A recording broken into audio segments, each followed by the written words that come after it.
उदय यादव आए हैं। हाँ जी, उदय यादव, बताएँ क्या कहना चाहते हैं? आपसे पहली बार डिस्कशन करने का मौका मिला मेरा और अच्छा ओके, लगा। ओके। डॉक्टर भीमराव अंबेडकर ने एक किताब लिखा who was Shudras, hmm, who hmm.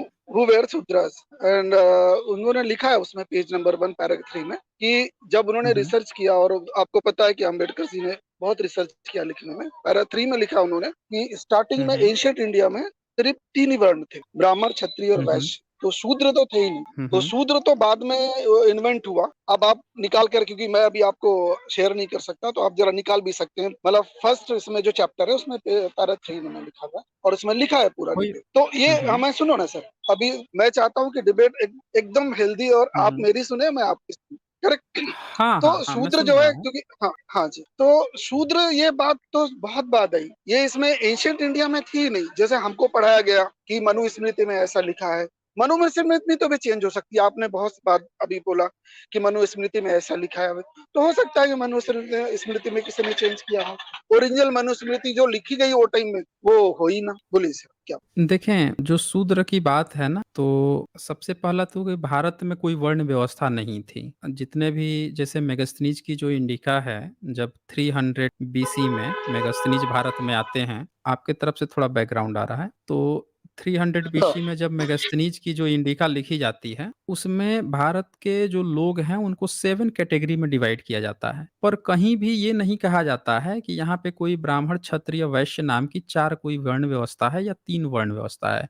Even उसको 7 कैटेगरी में डिवाइड किया जाता है। तो उसमें एक विद्वानों का वर्ग बताया जाता है और उस विद्वान के वर्ग में बमन-समन की बात आती है। वहाँ पे कहीं भी नहीं आता है कि जो कृषक वर्ग है वो शूद्र वर्ग है या यहाँ का कोई भी आदमी जो है वो शूद्र वर्ग है।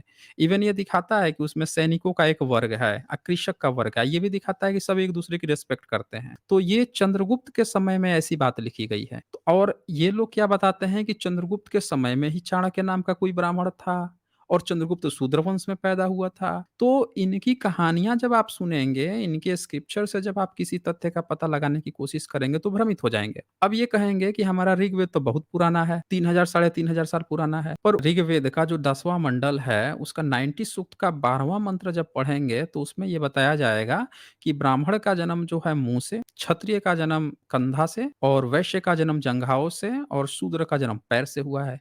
तो ये तो ऋग्वेद में भी लिखे हैं। यही बात इन्होंने रामायण में भी लिखी है, मनुस्मृति में भी लिखी है। तो जिन ग्रंथों को ये पुराना बताते हैं, उसमें भी इन्होंने शूद्र को बताया है, हर जगह ब्राह्मण की तरफदारी की है और हर जगह शूद्र को नीचा दिखाया है।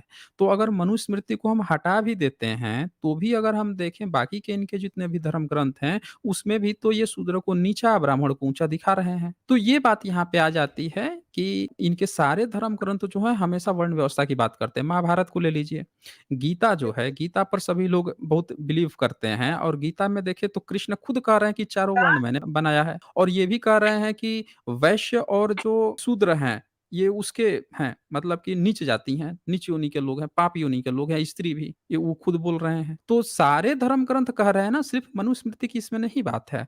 और बाबा साहब की जो बात आपने कही कि बाबा साहब ने लिखा है, रिसर्च करके लिखा है, तो बाबा साहब ने ऐतिहासिक तौर पे जो तथ्य थे उसको लिखा है। बाबा साहब ने ये नहीं कहा है कि शूद्र जो है प्राचीन काल में नहीं था, उनका ये कहने का मतलब था कि प्राचीन काल में कोई जाति व्यवस्था या वर्ण व्यवस्था नहीं थी। उस समय तो ये शब्द भी नहीं होते थे, क्षत्रिय, वैश्य, ब्राह्मण ये शब्द भी नहीं होते थे। पुराने इंस्क्रिप्शन में नाम भी नहीं है इनका। तो ये बातें हैं। बताएँ उदय जी?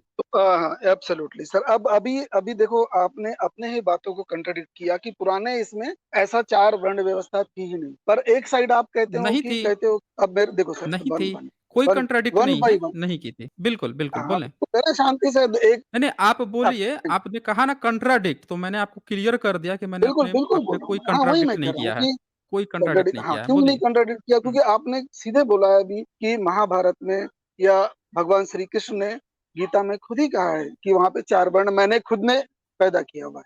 अभी आपने पहले हुँ, किया और फिर आप वही कह रहे हो कि हुँ। पहले नहीं। लेकिन डॉक्टर हाँ, ये सब भीमराव बाद में अम्बेडकर लिखे गए खुद हैं। ही अब सब तो हुँ। हाँ, डॉक्टर बोलिए, आप भीमराव बोलिए। अम्बेडकर को मैं भी, हम लोग भी बहुत मानते हैं और उन्होंने जो भी रिसर्च हुँ, किया, मैंने भी उनकी काफ़ी हुँ। किताबें पढ़ी हैं। पर पूरा याद नहीं है क्योंकि मुझे मेरा अपना एक बात आप मानते हो कि भई हर इंसान अपने काम में व्यस्त रहता है और पूरा सब चीज़ याद नहीं रख पाता है। तो उस उन्होंने जब रिसर्च करके खुद ही कहा है कि देखो वो एंशिएंट टाइम में, उन्होंने एंशिएंट टाइम लिखा है पहले, क्लियर लिखा है कि एंशिएंट टाइम में पहले ये सब व्यवस्था थी नहीं, तीन ही थे। लेकिन ओवर द टाइम जैसा-जैसा लोग काम करते गए, वैसा-वैसा वर्ण व्यवस्थाएँ अपने आप डेवलप हो गई। लोग क्योंकि वो टाइम में लोगों की सोच इतनी डेवलप नहीं थी जैसा आज हम ये सोच करके बात कर सकते। आज एक ऑफिस में रहता है, एक ऑफिस पढ़ाई-लिखाई करके एक इंजीनियर बहुत ज़्यादा टॉप पे रहता है। आज उसके बीच में लोग काम करते हैं, उसके नीचे और नीचे काम करते हैं। जो नीचे काम करने वाला जो प्यून रहता है, ये मतलब थोड़ी कि सबसे नीचा हो गया।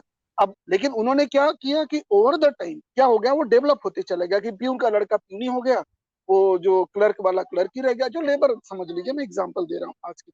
तो ये व्यवस्था ऐसी नहीं थी कि अब जिसने क्या हुआ, आज का नेता जो है, अभी हमारे यादव क्या है, मुलायम सिंह यादव के अखिलेश यादव, अब भैया उनके लड़के नेता हो गए, उनके लड़के नेता हो जाएंगे, तो यादव लोग क्या उनकी गुलामी ही करेंगे? फिर भैया यादव परिवार हो जाएगा, यादव ही। तो एक समझो कोई ब्राह्मण है, तो ब्राह्मण ही ब्राह्मण ब्राह्मण वो बनते चले जाएगा वो नेता। तो सर वो over the period of time ऐसा वो इवॉल्व हुआ है। अब जैसी नई व्यवस्था आ गई, लोगों का एजुकेशन बढ़ा, बाहर के लोग आए, थोड़ा समझाए, तो अभी आप तो कितना चेंजेस, क्या आपको चेंजेस नजर नहीं आता? अब बोलिए। Thank you. देखें, पहले एक चीज़ मैं क्लियर कर दूँ कि आपने एक बात कहा यहाँ पे कि बाबा साहब ने ये लिखा, बाबा साहब ने वो लिखा। मैं यहाँ पे जब भी डिस्कशन करता हूँ, डिबेट्स करता हूँ, तो कभी भी हमारे जो सबूत का या इतिहास खंगालने का आधार बाबा साहब नहीं होते हैं। मैं ये क्लियर कर देता हूँ और मेरे जितने दर्शक हैं, वो भी ये बात जानते हैं कि हम लोग जो हैं इतिहास को किसी एक व्यक्ति या किसी एक किताब के सदृश कि ये सही है, तभी हम इतिहास को आगे बढ़ाएँगे, ये नहीं होता है। तो आप बाबा साहब का एग्ज़ाम्पल दे रहे हैं, ओके, आप दे सकते हैं। पर ये मत सोचिएगा कि अगर वहाँ पे कोई भी बात आप सोचे हैं कि ये चीज़ लिखा हुआ है, इसका मतलब हम भी वही सोचे, ऐसा नहीं होता है। जब भी हम इतिहास को पढ़ते हैं, तो बाबा साहब 1956 में उनका देहांत हो गया, हम लोग उस काम को आगे बढ़ाते हैं। और इतिहास एक खोज का विषय है, एक सर्च का विषय है, ना कि जितना पहले खोज हुआ है, वहाँ पे रुकने का। तो हम लोग बाबा साहब के काम को आगे बढ़ाते हैं, तो आपको जितने जो नए तथ्य हैं, उसके अनुसार भी चीज़ों को समझना होगा। अब देखें, आपने कहा ना कि वर्ण व्यवस्था की बात, मैं एक चीज़ क्लियर कर देता हूँ। बाबा साहब जब इतिहास लिख रहे थे, तो उन्होंने हमेशा एग्ज़ाम्पल दिया कि ब्राह्मणिकल किताबों में ये बातें लिखी हैं, वो किताबें लिखी हैं, वो ये मानते हैं, वो ये नहीं मानते हैं। वो सारी चीज़ें वहाँ पे देते चले गए हैं। अब ज़रा देखिए कि जब बाबा साहब इतनी सारी बातें लिख रहे हैं, स्क्रिप्चर्स जितने आए हैं उनके आधार पर अब देखें बाबा साहब के जाने के बाद से कितनी चीज़ें आगे बढ़ गई हैं। इतनी चीज़ें आगे बढ़ी हैं, अब आर्कियोलॉजी पर हम लोग बात करते हैं। अब हम लोग बाबा साहब के काम को आगे बढ़ा रहे हैं ना आर्कियोलॉजिकल एविडेंस की, अगर भारत में वर्ण व्यवस्था थी, तो उसके सबूत कहाँ हैं? किसी भी राजा ने अपने को क्षत्रिय क्यों नहीं लिखवाया? ये अब हम लोग क्वेश्चन करने लगे हैं। पहले क्या था कि हमारे बहुजन लेखक भी जितने थे, वो सब लोग लिख देते थे कि हाँ, ऋग्वेद बहुत पुराना है, वैदिक काल है। लेकिन अब आर्कियोलॉजिकल माध्यम से तो पता चला है कि कोई इनका वैदिक ही काल नहीं था। ये तो फर्जी ज़बरदस्ती हम लोग के बेवकूफ़ बनाने के लिए इन्होंने ये रचना की है। एक सिंगल सबूत तक नहीं है। जिस किताब का ये हवाला दे रहा हूँ 15वीं सदी की किताब लिखी हुई है, 1 पन्ना बस है। ये फर्जी पिछले 500-600 साल में लिख के और उसको हम लोग पर थोप दिए कि फर्जी एक वैदिक काल था। तो अब हम उस पर क्वेश्चनिंग करने लगे हैं। तो अब आप जो भी डिबेट हमसे करेंगे ना, उसका कुछ न कुछ एविडेंस होना चाहिए। अब वर्ण व्यवस्था की जो बात है, कृष्ण वाली जो बात है, तो मैं आपको बता दूँ कि आप जो सोच रहे थे कि कर्म के आधार पर, वो कर्म के आधार पर नहीं होता है। कृष्ण जो हैं, उन्होंने मैं दिखा देता हूँ आपका कृष्ण भगवद गीता का चैप्टर 18 का 41 इसमें इन्होंने साफ-साफ लिख दिया है कि अगर कोई ब्राह्मण है, तो ब्राह्मण ही रहेगा, शूद्र है तो शूद्र ही रहेगा, वो बदल ही नहीं सकता है। जन्म-जन्मांतर तक नहीं बदल सकता है। साफ-साफ ये बातें आई हुई हैं इसमें। ये आप यहाँ देख सकते हैं, मैं पढ़ के भी बता देता हूँ। हे परंतप ब्राह्मण, क्षत्रिय और वैश्य इन तीनों और शूद्र के भी कर्म विभक्त किए गए हैं। तो अर्थात परस्पर विभाग पूर्वक निश्चित किए गए हैं। ब्राह्मण आदि के साथ शूद्रों को मिलाकर समास करके न कहने का अभिप्राय यह है कि शूद्र द्विज न होने के कारण वेद पठन का उसमें अधिकार नहीं है। तो ये कृष्ण भी ये बात कह रहे हैं कि जो शूद्र है, वो ये खुद बताए हैं कि चारों का उत्पत्ति इन्होंने किया है। आप बोल रहे हैं उसको वेद पाठन का अधिकार नहीं है, तो कृष्ण ही सबसे बड़े भेदभावी हो गए। एक धार्मिक किताब में अगर ब्राह्मण ये बात लिख रहा है, कृष्ण से कहलवा रहा है कि कृष्ण ही कह रहे हैं कि शूद्र को वेद पाठ का अधिकार नहीं है। तो यानी कि वो खुद कृष्ण ही तय कर दिए हैं कि शूद्र नीच होता है। और देखिए, इसके बाद से इसमें क्या कहते हैं, ये किसके द्वारा विभक्त किए गए हैं, तो स्वभाव से उत्पन्न हुए गुणों के द्वारा। स्वभाव यानी ईश्वर की प्रकृति। अब स्वभाव से उत्पन्न गुण, तो स्वभाव जो है वो आपके और हमारे अधिकार में नहीं है। ये क्या लिख रहे हैं यहाँ पे, स्वभाव यानी ईश्वर प्रकृति, ये ईश्वर की ही प्रकृति है। आपके अंदर जो भी काम आप करोगे वो ईश्वर द्वारा प्रदत्त होगा। यानी आप शूद्र हो तो वो ईश्वर द्वारा प्रदत्त है कि आप शूद्र ही रहोगे, आगे भी वो ईश्वर ने ही आपका स्वभाव ऐसा बना दिया है। ये साफ-साफ यहाँ लिखा है कि स्वभाव से उत्पन्न गुण होता है। जो लोग कहते हैं ना कर्म से होता है, कर्म से नहीं होता है। ईश्वर प्रदत्त, कृष्ण भागवत गीता कह रही है। स्वभाव यानी ईश्वर की प्रकृति, त्रिगुणात्मिका माया, यह माया जिन गुणों के प्रभाव का यानी उत्पत्ति का कारण है, यानी कि ईश्वर ही आपको बता रहा है कि आप ब्राह्मण बनोगे, क्षत्रिय, वैश्य, शूद्र, यानी जन्म से ही। ये साफ-साफ लिखता है। ऐसे स्वभाव प्रभाव गुणों के द्वारा ब्रह्मादि में शम आदि कर्म विभक्त किए गए हैं। तो ईश्वर ही किसी को ब्राह्मण बना रहा है, किसी को शूद्र बना रहा है। तो धार्मिक ग्रंथ जितने हैं वो साफ-साफ कहते हैं कि वर्ण व्यवस्था, जाति व्यवस्था ईश्वर के द्वारा बनाई गई है अपने फायदे के लिए। और देखिए, अथवा यूँ समझो, सर सर अगर इनको नहीं 10 समझ सेकंड पाए, आप मेरे को 10 हाँ, सेकंड 10 बोलिए, सेकंड प्लीज। मुझे बोलिए, मेरे बोल रेफरेंस कौन लीजिए। सा है, क्योंकि मैंने अभी भगवत गीता खोल लिया है। रेफरेंस बताइए जरा मेरे ये को फिर से। ये भगवद गीता का सबसे पहला जो भाष्य था, शंकर भाष्य, चैप्टर 18 का अच्छा 41 श्लोक। हाँ, हाँ चैप्टर हाँ 18 अभी आप का बोले मैं 40। खोल दूंगी। हाँ, तो इसमें आप कहते हैं कि अगर ये बात नहीं समझ पाए, तो अथवा यूँ समझो कि ब्राह्मण स्वभाव के कारण सत्व गुण है। अब ब्राह्मण का स्वभाव सत्व गुण है, स्वभाव कौन बनाया? ईश्वर ने। तो इसीलिए ईश्वर ही इसका सत्व गुण बना दिया ब्राह्मण का। इंडिपेंडेंट नहीं है ब्राह्मण कि खुद से जाके कोई शूद्र वाला काम करेगा या क्षत्रिय वाला ये करने लगेगा।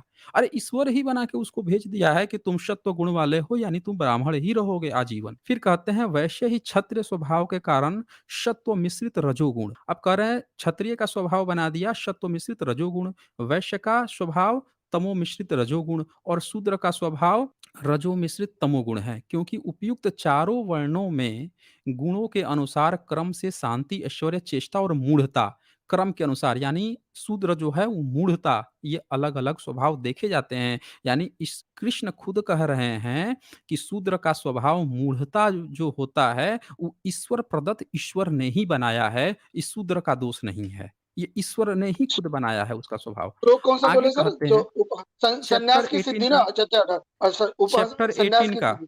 हाँ हाँ, चैप्टर 18 का 18 कौन का सा? 41 श्लोक। नहीं निकाल हुँ, रहा हूँ, क्योंकि मैं हाँ, इतना वर्ष नहीं हूँ, आप लोग को पूरा पता है। 41। हाँ 41। 41।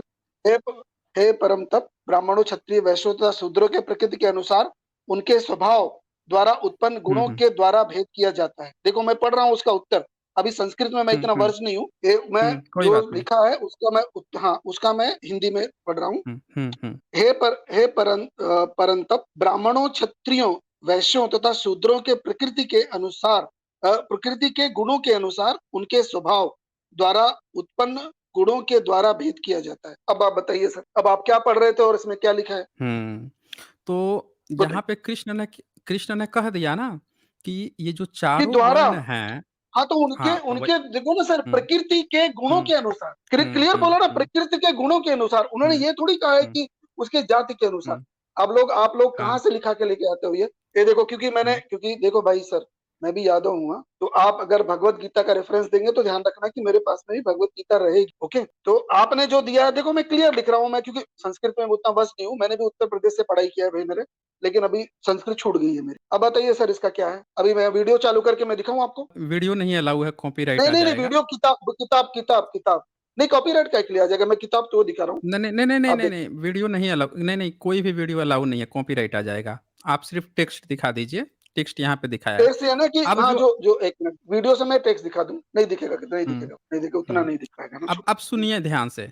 आप जो बोल रहे थे ना जी। कि आप यादव हैं, कहाँ से हम किताब लेकर आए हैं। आपका हम्म, कौन से लेखक हैं जो जिसका किताब आप लिए हैं? किताब है श्रीमद् भगवद गीता। हाँ, लेखक कौन है उसके? कृष्ण कृपा मूर्ति श्रीमद एस.सी. भक्ति वेदांत स्वामी प्रभुपाद अंतरराष्ट्रीय कृष्ण भावनामृत संघ लिखा है। श्रीमद् भगवद गीता यथा स्वरूप, ये सामने तो इतना पर लिखा है। अब और मैं क्या बताऊं, इससे ज्यादा तो क्या है। संपूर्ण एवं मूल संस्कृत पाठ शब्द अनुवाद तथा श्री, यही लिखा है इसमें यहाँ पे भाई, भक्ति अच्छा ठीक है, वेदांत कोई बुक बात नहीं। ट्रस्ट, हाँ, श्रीमद समझ गया मैं, श्री भक्ति समझ वेदांत गया मैं। स्वामी प्रभुपाद, इतना लिखा है अभी। हुँ, अभी कौन है, ठीक है, मैं अभी मैं समझ इतना गया। नॉलेज नहीं रख, प्रभु मेरे पास दूसरी भी मैं है, जान अगर आप बोलो तो मैं और बड़ी अच्छा। निकाल दूं। हाँ, दो भगवत नहीं, नहीं, गीता मेरे वो पास, एक ये है और दूसरी कोई भी है। कोई बात हाँ नहीं है, कोई बात नहीं है, हम लोग मूल मुद्दे पर आ जाते हैं। ये मैं जान गया कि ये प्रभुपाद जी की किताब आपके पास है, कोई बात नहीं है। देखें, प्रभुपाद जो हैं, उन्होंने इस्कॉन की स्थापना कब की थी? भाई, मैं ये आपको इस्कॉन का आइडिया है? वर्कर हूँ। नहीं नहीं, कुछ नहीं, कुछ नहीं, तो मैं इस्कॉन उसका, मैं इतना भाई, मैं अपने काम में, इंसान हर एक व्यस्त रहता है कि इतना डीप में नहीं जाता, किताब है मेरे पास में बस। कोई बात नहीं, मैं बता देता हूँ। उन्होंने जी, 1965 के करीब में स्थापना की एक थी। मिनट, ये किताब तो निकाल, 65 ये वाली किताब। समझ रहे जी हैं? जी जी, और एक 65 किताब निकाल रहा हूँ आपके लिए। कोई बात जी नहीं, जी, आप बोलो। निकाल लीजिए। हाँ, और एक किताब तो निकाल रहा हूँ, वो अच्छी 65 बड़ी किताब है। हाँ जी। यानी कि कितने साल हो गए? तकरीबन 58 इयर्स हुए ना? हाँ, 50-60 साल समझ लीजिए, अंदाजा है। हाँ हाँ, 60 जी। साल से कम ही हुआ। तो हाँ, अब 50-60। ये बताइए हाँ, अब ये जी देखिए कि जो व्यक्ति 60 साल के अंदर एक इस्कॉन की स्थापना करता है और फिर वो गीता का उपदेश उठाता है, उपदेश उठा के अपनी व्याख्या करता है और सोचता है कि कृष्ण ने ये ही बातें कही हैं। समझ रहे हैं ना? वो क्या कह रहा है कि कृष्ण ने ये बातें ही कही हैं। जी। आपको ये बात पता है कि गीता का पहला भाष्य किसने किया था? देखो भाई, इतना शुद्ध मत बोलो हिंदी, क्योंकि मैं इतना, भाष से मतलब क्या है, क्या पहला सेंटेंस किसने बोला, ऐसा बोल रहे हैं क्या? पहला वाक्य किसने बोला, ऐसा बोल रहे हो? नहीं मालूम, बहुत ज्यादा डीप नहीं पता मुझे, बोलो। अच्छा, कोई बात नहीं, मैं बोलो सर। थोड़ा-सा और क्लियर कर हाँ, देता हूँ। जी सर। टीका, टीका करना, किसी चीज़ को एक्सप्लेन करना, उसको अनुवाद करना, उसका एक्सप्लेनेशन करना कि इसमें क्या लिखा है, ये क्या कहना चाहते हैं। नहीं नहीं, नहीं क्योंकि पता इसमें। संस्कृत तो आप ये भी जानते हैं कि किसी भी यादव या किसी भी भारत के गैर हम्म। ब्राह्मणों में भी सबको नहीं आती है संस्कृत। ये तो आप भी जानते हैं। नहीं, ऐसा तो मैं नहीं, मैं ऐसा ऐसा क्लेम नहीं करूंगा, क्योंकि किसी को नहीं आती तो फिर भाषा बढ़ती कैसी है? हाँ जी, आप अपना बोले, भाषा तो संस्कृत किसी न बढ़ी किसी तो कहाँ ज्ञानी है? तो होगा ना। संस्कृत हाँ हाँ। संस्कृत बढ़ी कहाँ है? संस्कृत कौन से जाति बढ़िया के नहीं। लोगों को आती है? कौन से जाति के लोगों को आती है बताइए? नहीं, इसमें जाति कहाँ है, सिर्फ वो एक, संस्कृत जो है हमारे ग्रंथों का एक विशेष, मतलब वो विशेष ये है कि मतलब ग्रंथों में लिखी गई है, आपको वो ग्रंथ संस्कृत संस्कृत में लिखे गए। आपको संस्कृत आती है? नहीं सर, मैंने 10वीं तक पढ़ा है, 6वीं से उत्तर प्रदेश में, अच्छा, 6वीं 10वीं, लेकिन मैं भूल गया हूँ मैं पूरा। कोई बात जी। नहीं। अच्छा, भारत में कितने यादव लोगों को संस्कृत आती है? आती होगी, काफी लोग को आती होगी जो उत्तर प्रदेश में पढ़े हैं, और जो संस्कृत पढ़ा होगा, तो बहुत सारे लोग को आती होगी, क्यों नहीं आती होगी? अच्छा, जो संस्कृत की पढ़ा है, पढ़ाई मैं कितने उत्तर, तक होती है? सर कितने देखो, क्लास तक संस्कृत की अभी पढ़ाई होती है? मुझे मैं क्या बोल रहा हूँ कि मैं, हुँ, आप जो पूछ रहे हो सकता है मुझे नहीं मालूम कितने तक पढ़ाई होती होगी, क्योंकि मैंने फिर शिक्षा की मैं बता पद्धति देता चेंज कर हूँ, लिया, मैंने साइंस पढ़ा। हाँ, आपको पता होगा, हर चीज मुझे मालूम मैं हो बता ऐसा कोई देता गारंटी नहीं, हर चीज हुँ, आपको पता कोई वो बात भी नहीं। गारंटी नहीं। हाँ हाँ। कोई बात नहीं, मैं बता देता हूँ, हेल्प कर देता हूँ। आप जी पूरे जी, हेल्प भारत करिए। में जितने भी यूनिवर्सिटीज़ हैं, पता लगा लीजिए कि संस्कृत के कितने विश्वविद्यालय हैं, संस्कृत की कितने यूनिवर्सिटीज़ हैं, जो डिग्री देती हैं 10th के ऊपर, 12 की, ग्रेजुएशन की, पीएचडी की, कितनी डिग्री देती है, आप पता लगा लीजिए। और बाकी के जितने यूनिवर्सिटी हैं, उनको पता लगा लीजिए। आपको पता चल जाएगा कि बहुत सारे जो कॉलेज, स्कूल हैं, सिर्फ़ 10वीं तक ही पढ़वाते हैं संस्कृत को, वो भी ऑप्शनल में रख के। ऐसा नहीं है कि 10वीं के बाद से भी लोग सारे बच्चे पढ़ रहे हैं, सिर्फ़ गिने-चुने कुछ लोग पढ़ते हैं और वो भी ब्राह्मणों के ही बच्चे होते हैं। गैर ब्राह्मण बच्चे बहुत कम जाते हैं और वो भी बहुत छोटा-सा स्कोप है, मतलब एकदम नेग्लिजिबल है और वो भी जो पढ़ते हैं, वो संस्कृत बोलते नहीं हैं, कोई ज़रूरी नहीं है कि वो हर जगह संस्कृत ही बोलें। बस वो काम चलाऊ ही सीख पाते हैं ताकि उनके यहाँ जो नौकरी वगैरह आए, उसको पढ़ा-लिखा सके, ये कर सके, बस इतना-सा होता है। और वो भी तब हुआ है जब अंग्रेजों ने इतने सारे यूनिवर्सिटी खोले तब 1910 में 1922 में भारत में संस्कृत विश्वविद्यालय खोले गए। उससे पहले भारत में संस्कृत विश्वविद्यालय भी नहीं। ये देखा-देखी खोला गया, जब देखा गया कि अंग्रेज तो इतने मिशनरी खोल दिया, ये खोल दिया, तो चलो हम भी संस्कृत एक विश्वविद्यालय खोल देते हैं, तब ये खोला गया। तो अब ये प्रथा आई है। संस्कृत जो है किसी आम जन की भाषा नहीं है, ना किसी जाति की भाषा है। यहाँ जी, के अब आते सभी हैं हम लोग लोग ना टॉपिक अपनी-अपनी सर, मैं ये बोलना चाहता हूँ, हाँ। दूसरा मैंने नहीं, एक किताब भगवत गीता मैं निकाली। क्लियर कर हाँ, दूँ, आपको क्लियर कर दूँ कर कि दीजिए। आप इस गलतफ़हमी में कभी मत रहें कि ये जो किताब जी। परोसी गई है, इसका यादव वर्ग से कोई संबंध है। नहीं, यादव से ये ही जो संबंध है। लिखावट है, आप, नहीं संबंध है नहीं, ना। यादव से ही एक संबंध नहीं, भी आप नहीं मानेंगे। एक देखो सर, भी मैं क्या बोल रहा हूँ। एक भी सुन लीजिए, एक भी यादव वर्ग को बता दीजिए, जिनको गीता हम्म, कभी याद रही हो, जिन्होंने गीता को पीढ़ी दर पीढ़ी ढो के लाया हो। ये ब्राह्मणों ने लिख कर दिया और आपने मान लिया कि ये आपका है। ये ब्राह्मणों ने लिख के अच्छा दिया सुन है। तो अच्छा, किसी मैं क्या भी बोल रहा हूँ, यादव पहले इस वर्ग पे आ को जाते। वो उसमें क्या लिखा है, हुँ। आपने जो गलत तरह से कोट किया, मैंने दूसरी किताब नहीं, निकाली है। गलत तरीके से अब मैं नहीं आपको कोट बता किया, इसका। गलत तरीके हाँ, से नहीं कोट किया, अब फिर से मुद्दे पर आ जाता है। अभी मैं सिर्फ़ आपको ये बता रहा था कि ये जो लीगेसी है, गीता को आपका समझना कि ये आपका है, ये ब्राह्मणों ने ही आपको बताया है, ब्राह्मणों ने ये लिख के आपको दिया है। अब दूसरी बात पर ये आते हैं, हाँ, मेरे ये को तो दो उन्होंने तीन ही सेंटेंस दिया है। बोलने दो सर। नहीं, मेरे को तो दो तीन अब सेंटेंस बिल्कुल बोलने दो सर। आपने जब कहा आप तभी ऐसा, तो मैं बोला ना, हाँ नहीं, तो अभी आपने जब देखो, कहा आप तभी रिपीट मैं करो। बोला। आप बोलना अभी चाहते हैं? देखो, हाँ जी, बोलना आप चाहता बोलना हूँ चाहते हैं? एकदम। बोलिए, बोलिए, यस। बोलिए। ये समझ सिर्फ कुछ सिलेक्टिव लोग में है जो आप बता रहे हो कि गीता गीता यादवों की नहीं है, या इन्होंने ब्राह्मण को लिख के दिया, या अगर ऐसा है तो आज अभी आप बोल रहे थे कि आर्कियोलॉजी आर्कियोलॉजी में देखा नहीं, अभी समुद्र में पूरा कृष्ण की वो पूरा वो सब जगह निकली है, आपने भी देखा, पूरे वर्ल्ड ने देखा, भगवान कृष्ण की पूरा आर्कियोलॉजी में पूरी दीवार निकली है सर। अभी उन्होंने आर्कियोलॉजी ने ही खोज के निकाला कि वो 5,000 6,000 के 10 जो भी वो टाइम होगा उसके उसके टाइम की है। अभी मैं आपको फिर से दिखा रहा हूँ दूसरी किताब में, अब किताब आपको मालूम है, शायद आप ज्यादा पढ़ते होंगे, इसके लेखक है स्वामी राम सुखदास। अब मैं बहुत ज्यादा जानकार नहीं हूँ इसका, मैं पढ़ रहा हूँ क्योंकि मैंने पढ़ा नहीं पहले से, तो मैं अभी आपके सामने पढ़ रहा हूँ इसका उत्तर। हे परंतप। थोड़ा हाँ 1 जी। मिनट रुक जाइए, वो क्लियरफाई कर दूँ, जो अभी आपने एक स्टेटमेंट कहा ना कि आपने देखा नहीं कि द्वारिका से पूरा दीवाल निकला है, वो फेक न्यूज़ है, पूरा व्हाट्सएपिया गप है। मतलब व्हाट्सएप पे जो व्हाट्सएपिया बच्चे नहीं अनपढ़ गँवार बच्चे सर, होते हैं, उसमें अनपढ़ सुन लीजिए, डिस्कवरी में मेरी आया भी हुआ बात है सर, डिस्कवरी। अरे! मैंने कहा ना कि मेरी भी बात सुन लीजिए, आपको बोलने दिया था ना मैंने, मुझे भी बोलने दीजिए। देखें, वहाँ पे जो बातें लिखी हैं ना, जो प्रचारित की जा रही है, वो वैसी है कि जैसे अनपढ़ गँवार जो होते हैं, व्हाट्सएप छाप लड़के जो होते हैं, लौंडे होते हैं, जिनको कहीं से कुछ भी पढ़ा दो, अब वो कहने लगते हैं कि देखो ये मिल गया, वो वाली बात है वहाँ पे। एक सिंगल सबूत नहीं है वहाँ। और आप जो कह रहे हैं ना कि डिस्कवरी दिखा दिया, वो दिखा दिया, वो सबूत थोड़ा ही होता है। भई आप कह दीजिए, मैं तो कह रहा हूँ अमेरिका के प्रेसिडेंट से कहलवा दीजिए कि इस द्वारिका से ये निकल गया, वो सबूत थोड़े मान लिया जाएगा किसी के कह देने से, किसी के लिख देने से। सबूत, सबूत होता है ना। आपको ज़मीन के नीचे कोई पत्थर मिल गया, वो पत्थर टाइटैनिक का है कि कृष्ण का है, मेसोपोटामिया का है कि कौन से देश का है, कौन से राजा का, ये पता कैसे चलेगा? उसके लिए भी आपके पास एविडेंस होना चाहिए ना। कुछ लिखित होना चाहिए या उस पे लिखा होना चाहिए कृष्ण का है या इसका है। ये कैसे पता चलेगा कि वो कृष्ण का है, द्वारिका का है, उसी का है? ये पता कैसे चलेगा? तो पहले सबूत को पहचानना सीखिए। फेक न्यूज़ जो है वो दुनिया में हर जगह फैलाया जा सकता है। इसीलिए टीवी न्यूज़ चैनल सबूत नहीं होता है, सबूत सबूत होता है। मेरा ओपन यहाँ गारंटी दिया हूँ कि कोई माई का लाला के साबित कर दे कि वो कृष्ण का है, तो मैं 5 लाख रुपए यहाँ पे इनाम दिलवाऊँगा। पूरा टीम जो है हमारी 5 लाख रुपए उनको इनाम देगी, जो साबित कर देगा कि समुद्र के नीचे वो जो पत्थर मिला है वो कृष्ण का है या कृष्ण के दीवाल का हिस्सा है। ये सिर्फ़ एक कल्पना है, वो बंदरगाह बताया गया है। इतने सारे रिसर्च पेपर आ गए हैं जिसमें बताया गया है कि सिंधु घाटी सभ्यता में वहाँ से जाते थे, शिप जाती थी, मेसोपोटामिया जाती थी, आती थी, वो संरचना बनी थी, उसके पत्थर गिर-गिर के नीचे गिरे हैं। वहाँ पे मुगलों के समय में जो शिप आता था अरबियों का, उसके एंकर नीचे मिले हैं। उनकी लिखावटें मिली हैं। गुजरात की कुछ लिखावटें मिली हैं 17वीं 18वीं सदी की, वो सब मिला है। वो कोई भी कनेक्शन नहीं, वो पूरा फेक न्यूज़ है। चलिए अब बात कर लेते हैं यहाँ पे जो आप बता रहे थे कि एक दूसरा किसी का आप राइटर का बता रहे थे कि उनका भी आपने खोजा है। उनका बता दीजिए वो कौन-सी सदी के हैं? प्रभुपाद तो 1965 में इस्कॉन वाले हैं। वो जो आप दूसरा बता रहे हैं, वो कौन-सी सदी के हैं? जी। सदी हमको नहीं पता सर, लेकिन नाम बता देता हूँ, सदी आप खोजिए। स्वामी राम सुखदास नाम है। अब आप इनको पढ़े होंगे तो पता नहीं, पर मेरे पास एक दूसरी किताब भी है, उसका मैं पढ़ देता हूँ आपके पास। हे परंतप, ब्राह्मण क्षत्रिय वैश्य और शूद्रों के कर्म स्वभाव से उत्पन्न हुए तीनों गुणों के द्वारा विभक्त किए गए हैं। ये उनका उसी का ही 41 का ये हिंदी में है। और वो सब पूरा फिर उसके बाद बहुत सारा फिर वो उन्होंने डिस्कशन, मतलब उन्होंने डिटेल दिया है।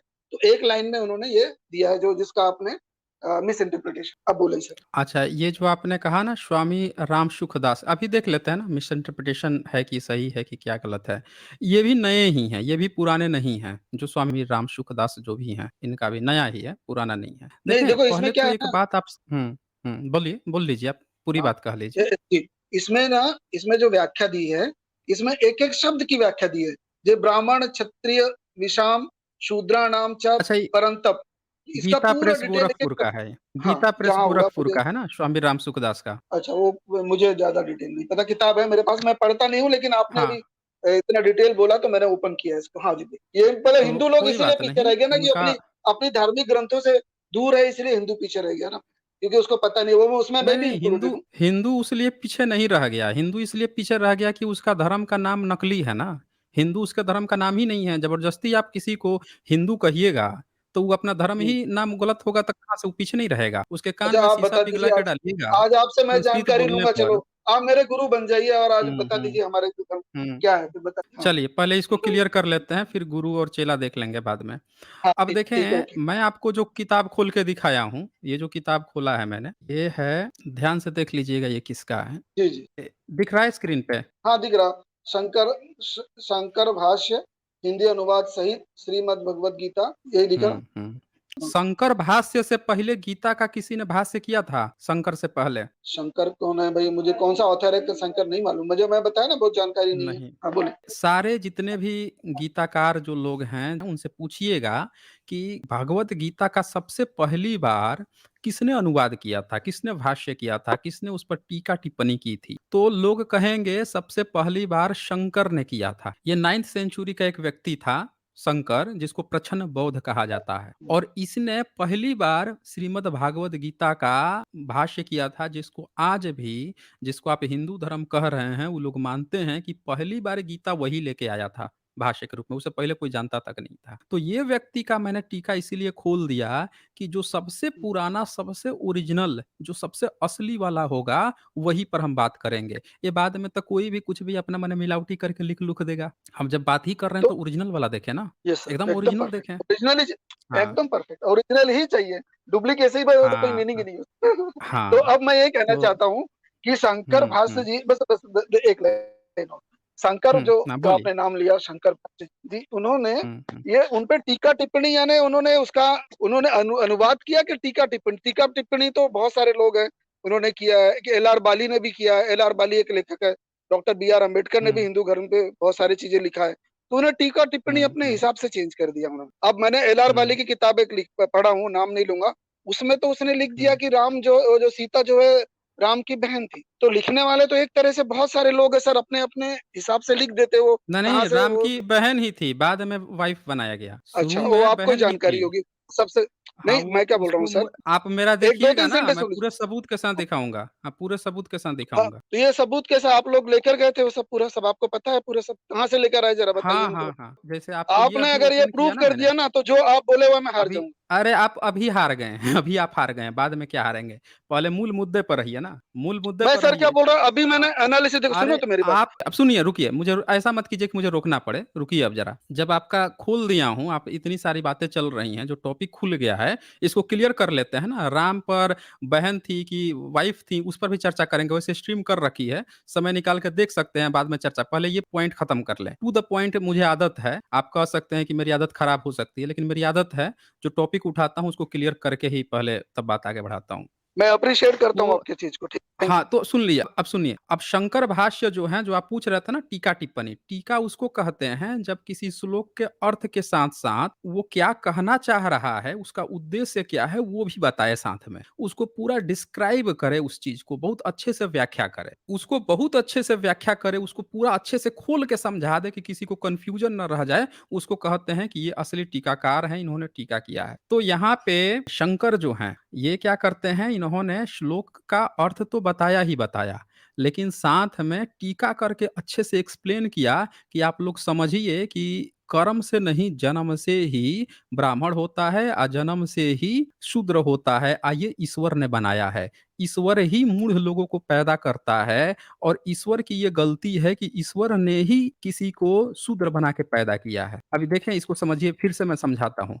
41 नंबर श्लोक, यहाँ पे इसने क्या लिख दिया, शंकर भाष्य कहता है, इसका मतलब क्या हुआ? हे परंतप, ब्राह्मण, क्षत्रिय और वैश्य, इन तीनों और शूद्रों, शूद्र को अलग कर दिया, तीनों से भी कर्म विभक्त किए गए हैं, इन सबके कर्म अलग अलग किए गए हैं, ये कहता है, अर्थात परस्पर विभाग पूर्वक निश्चित किए गए हैं। तो ये किसने निश्चित किया है? ईश्वर ने। कैसे? तो देखें, ब्राह्मण आदि के साथ शूद्रों को मिलाकर समास करके न कहने का अभिप्राय यह है कि शूद्र द्विज न होने के कारण वेद पठन में उनका अधिकारी नहीं है। अब बताइए, कृष्ण जो है, जिसको लोग आइडियल बताया जा रहा है यादव वर्ग में, वर्णवाद, भेदभाव पैदा करने के लिए कि शूद्र से आप नफरत करो, आपके कृष्ण भी कह रहे हैं, इसलिए गीता लिखी गई है। और इसीलिए मैं कहता हूँ, किसी भी यादव भाई को गीता उठा के फेंक देनी चाहिए। ये आपसे नफरत करना सिखाता है। क्या कह रहा है यहाँ पे कि शूद्र जो हैं, द्विज न होने के कारण वेद पठन में उनका अधिकार नहीं है। अब अगर कोई भी व्यक्ति जब ये बात कह देता है कि भाई देखो शूद्र को भी तो अधिकार है पढ़ने लिखने का, इसका अधिकार, तो भाई फिर गीता क्यों पढ़ रहे हो? इसका पहला जो भाष्यकार है, जो पहली बार गीता दिया, पहली बार उसका टीका करके अर्थ बताया पूरी दुनिया को, वो खुद लिख रहा है कि कृष्ण ये कहना चाहते हैं। आगे क्या लिखते हैं कि किसके द्वारा विभक्त किए गए हैं? सवाल ये आता है कि इन सब के कर्म किसने विभक्त किया है? कि ब्राह्मण ने कहा है कि शूद्र तुम ये करोगे? नहीं, क्या किसने किया है? तो स्वभाव से उत्पन्न हुए गुणों के द्वारा कह रहा है कि जो भी व्यक्ति है उसका स्वभाव में जो गुण उत्पन्न होगा उसके द्वारा ही कर्म आता है। तो अब सवाल आता है कि फिर स्वभाव किसने बनाया? तो यहाँ लिखता है स्वभाव यानी ईश्वर की प्रकृति। अब ये कह रहा है कि जो स्वभाव है इंसान का वो ईश्वर की ही प्रकृति है। ये ईश्वर ने ही आपका स्वभाव बनाया है कि आप ब्राह्मण बनोगे, आप शूद्र बनोगे। तो यहाँ पे साफ-साफ बोल दिया कि कर्म से नहीं जन्म से ही शूद्र होता है, ईश्वर ने बनाया है। और क्या लिखते हैं, अथवा यूं समझो कि प्राणियों के जन्मांतर में किए हुए कर्मों के संस्कार जो वर्तमान जन्म में अपने कार्य से अभिमुख होकर व्यक्त हुए हैं, उनका नाम स्वभाव है। अब ये और अच्छे से समझाने के लिए बोल दिया कि अगर आप इस जन्म में शूद्र हैं, अगर आप इस जन्म में ब्राह्मण हैं, यानी कि पिछले जन्म में भी आप ब्राह्मण थे, आपने ब्राह्मण वाला काम किया, इसीलिए इस बार ब्राह्मण का जन्म लिए। और इसीलिए आगे भी ब्राह्मण का जन्म लेंगे, क्योंकि आपका वो स्वभाव है और वो स्वभाव ही ईश्वर ने पैदा किया है, वो स्वभाव बदल ही नहीं सकता, क्योंकि वो प्रकृति का बनाया हुआ है, ईश्वर की ही वो प्रकृति है। शूद्र पिछले जन्म में भी शूद्र था, इस बार भी शूद्र रहेगा, आगे भी शूद्र रहेगा, क्योंकि उसका स्वभाव शूद्र का है और वो ही ईश्वर ने बनाया है। तो गीता में कृष्ण जो है साफ-साफ इस बात को कह रहे हैं कि शूद्र नीचा होता है और उसको शूद्र ईश्वर ने ही बना दिया है। और इसीलिए यादव और शूद्र में जो लड़ाई देखने को मिलती है उसका और कोई कारण नहीं है, ये गीता है। ये गीता इस तरह से प्रस्तुत की गई है, जी, अब बोलूँ मैं? भेदभाव जी, अब को बोलूँ? मेंटेन रखने के लिए। अब बोलिए आप क्या जी, अब कहना चाहते हैं? हाँ, बहुत बहुत अच्छे, बहुत बेस्ट बेस्ट बेस्ट एनालिसिस आपका। अभी जैसे अभी मैंने फर्स्ट 41 का एक्सप्लेनेशन कर ही दिया। 42 में देखो, 42 का जो है उसका इन्होंने दिया है जैसे आपने बताया, उसी में शांति शांति, प्रियता, आत्म संयम, तपस्या, पवित्रता, सहिष्णुता, सत्यनिष्ठा, ज्ञान, विज्ञान तथा धार्मिकता, ये सारे स्वाभाविक गुण हैं जिनके द्वारा ब्राह्मण कर्म करते हैं। देखो उसके नेक्स्ट जो 42 में है, मैं वो बता रहा हूँ। 40 सबका गुण बताया उन्होंने, जो आपने गुण बताया कि नहीं ईश्वर ने बता दिया, वैसा नहीं है, इन्होंने गुण बताया प्रॉपर कि किसका क्या गुण है। उसके बाद 43 में बोलते हैं एक वो। चीज़ मिस कर रहे हैं, जी, एक चीज़ मिस कर रहे क्या हैं आप। बोल? यहाँ पे बताएं जो सर, लिखा बताएं। है ना कि सब ब्राह्मणों के स्वाभाविक कर्म हैं, हम्म। समझ रहे हैं ना? जिनके सब द्वारा ब्राह्मणों ब्राह्मण के कर्म तो करते हाँ, नहीं स्वाभाविक कर्म हैं कि ब्राह्मण ये काम करेगा। हैं, ये सारे तो स्वाभाविक सवाल गुण है। ये हाँ, है, गुण है, गुण है, हाँ। हाँ, तो हाँ, स्वाभाविक कर्म है। तो ये स्वाभाविक जो शब्द है ना कि वो उसका अंदर से ये स्वभाव क्यों आ रहा है? वो प्रकृति निर्मित है। यही चीज़ तो ऊपर लिखा हुआ है। ये चीज़ आप मिस कर कहाँ गए। ये लिखा है देखिए ऊपर? ना यहाँ ऊपर, कहाँ मैं कहाँ दिखा रहा हूँ ना प्रकृति आपको। निर्मित लिखा है? हाँ जी, दिखाएं। प्रकृति ही दिखा, वही तो दिखा रहा हूँ आपको उस समय से। जी, दिखाएं, थैंक यू, ये दिखाएं। पढ़िए, ये किसके द्वारा विभक्त किए गए हैं? ये देखिए नहीं, यहाँ पे नंबर बताओ सर, किसके क्योंकि मैं यहाँ बुक खिलाऊं, वहां सो छोटा छोटा है, दिखेगा नहीं मेरे को इधर। नंबर बताओ तो मैं देखता हूँ इसको। बड़ा 41 शंकर भाष्य खोल लीजिए, जो पहला और ओरिजिनल भाष्य है। ये जो आप लेके घूम रहे हैं ना, ये सब मिलावटी, फर्जी और बेकार वाले हैं। मैं सबसे ओरिजिनल पहला वाला खोला हूँ मैं। अच्छा, एक चीज बोलूं मैं, जो पहला लिखा है बोलिए। वह क्या गारंटी की बिल्कुल सही है होगा? हाँ, क्योंकि उसी ने लाके दिया ना आपको, उसी नहीं, ने आपको लाके दिया लाके मतलब ये दिया। संस्कृत का हाँ, जो, उसी ने देखो लाके सर, दिया। अगर वही लाके ये तो देखें, जो जिसका फाउंडर है, सुनिए 1 मिनट सुनिए। मान लीजिए जैसे कॉन्स्टिट्यूशन है, संविधान है, तो संविधान बाबा साहब ने बनाया, तो बाबा साहब ना जानते हैं कि उनको बनाने का उनका क्या पर्पस था। वो लाके ना दे रहे हैं दुनिया को कि ये लीजिए, इसका ये मतलब हुआ, ये हुआ। अब कोई उसका बाद में आज जैसे मान लीजिए कि कोई उसी संविधान का प्रयोग करके या गलत अर्थ में किसी पर अत्याचार करने लगे, किसी को मारने काटने लगे और वो क्लेम करे कि नहीं बाबा साहब तो यही कह के गए हैं, ये थोड़े मतलब होगा। अरे भाई जो पहली बार दे रहा है आपको, वो जो समझा रहा है वही असली होता है, वही ओरिजिनल होता है। तो यहाँ पे जैसे मान लेते हैं बुद्ध के ही वचन हैं, बुद्ध के वचन, तो बुद्ध के समय में जो ओरिजिनल पहली बार होगा वो ना सही माना जाएगा, जो पुराने इंस्क्रिप्शन में होंगे वो ना सही माना जाएगा। उसी तरह से कृष्ण का गीता किसने पहली बार लाके दिया? किसने इसको समझाया? आम जन को तो संस्कृत आती नहीं थी। तो ये संस्कृत में लिख के उसका अनुवाद करके किसने दुनिया को बताया?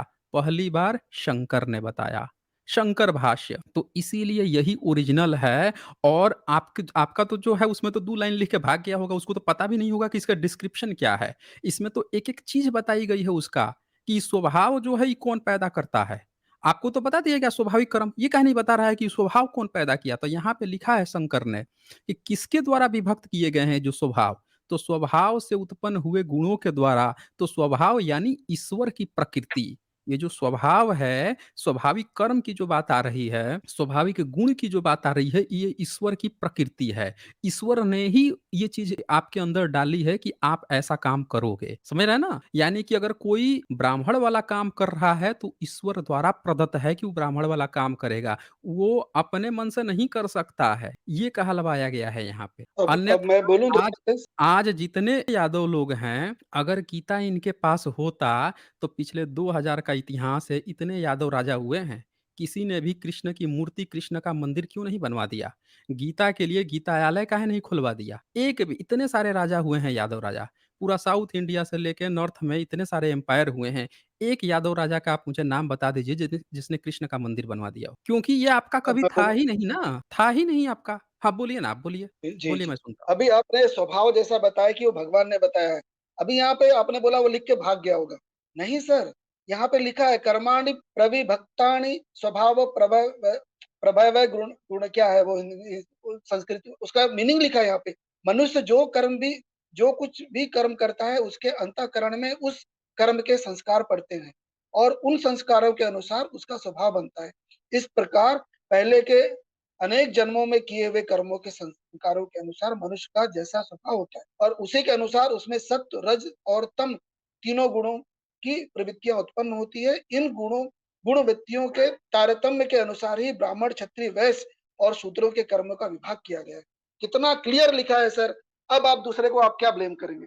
इतना क्लियर एकदम देखें, परफेक्ट दिया हुआ है। जो जी, क्लियर जी। लिखा है, उसमें लिखा है ना पूर्व जन्मों के कर्म, लिखा है कि नहीं लिखा है? हाँ, लिखा है ना पूर्व जन्म के कर्म। हाँ, तो अब सही ये लिखा है। बताइए हाँ, कि पूर्व जन्म में आप कौन-सा कर्म किए थे कि आप आज यादव हैं? बताइए मुझे, पूर्व जन्म में अच्छा आप ही कर्म कौन-सा किए कर्म होंगे किए सबसे थे? बेस्ट, बहुत बढ़िया कर्म किया होगा मैंने। तो इसमें तो लिखा है कि जो सबसे बेस्ट कर्म करता है, वो तो ब्राह्मण पैदा होना चाहिए, लेकिन आप यादव कैसे पैदा हो गए? तो आज तो ब्राह्मण मेरे अंडर में काम करता है, तो क्या हुआ उसका कर्म खराब हो गया? नहीं, तो आज कई ब्राह्मण है मेरे अंडर में काम करते हैं। फिर आप नहीं, फिर तो आप इसको गलत ठहरा दिए आप। ये तो लिखा है कि जो सत्व गुण है, वो सबसे बढ़िया गुण होता है, वो ब्राह्मण का स्वभाव होता है, सत्व गुण और ये प्रकृति प्रदत्त है।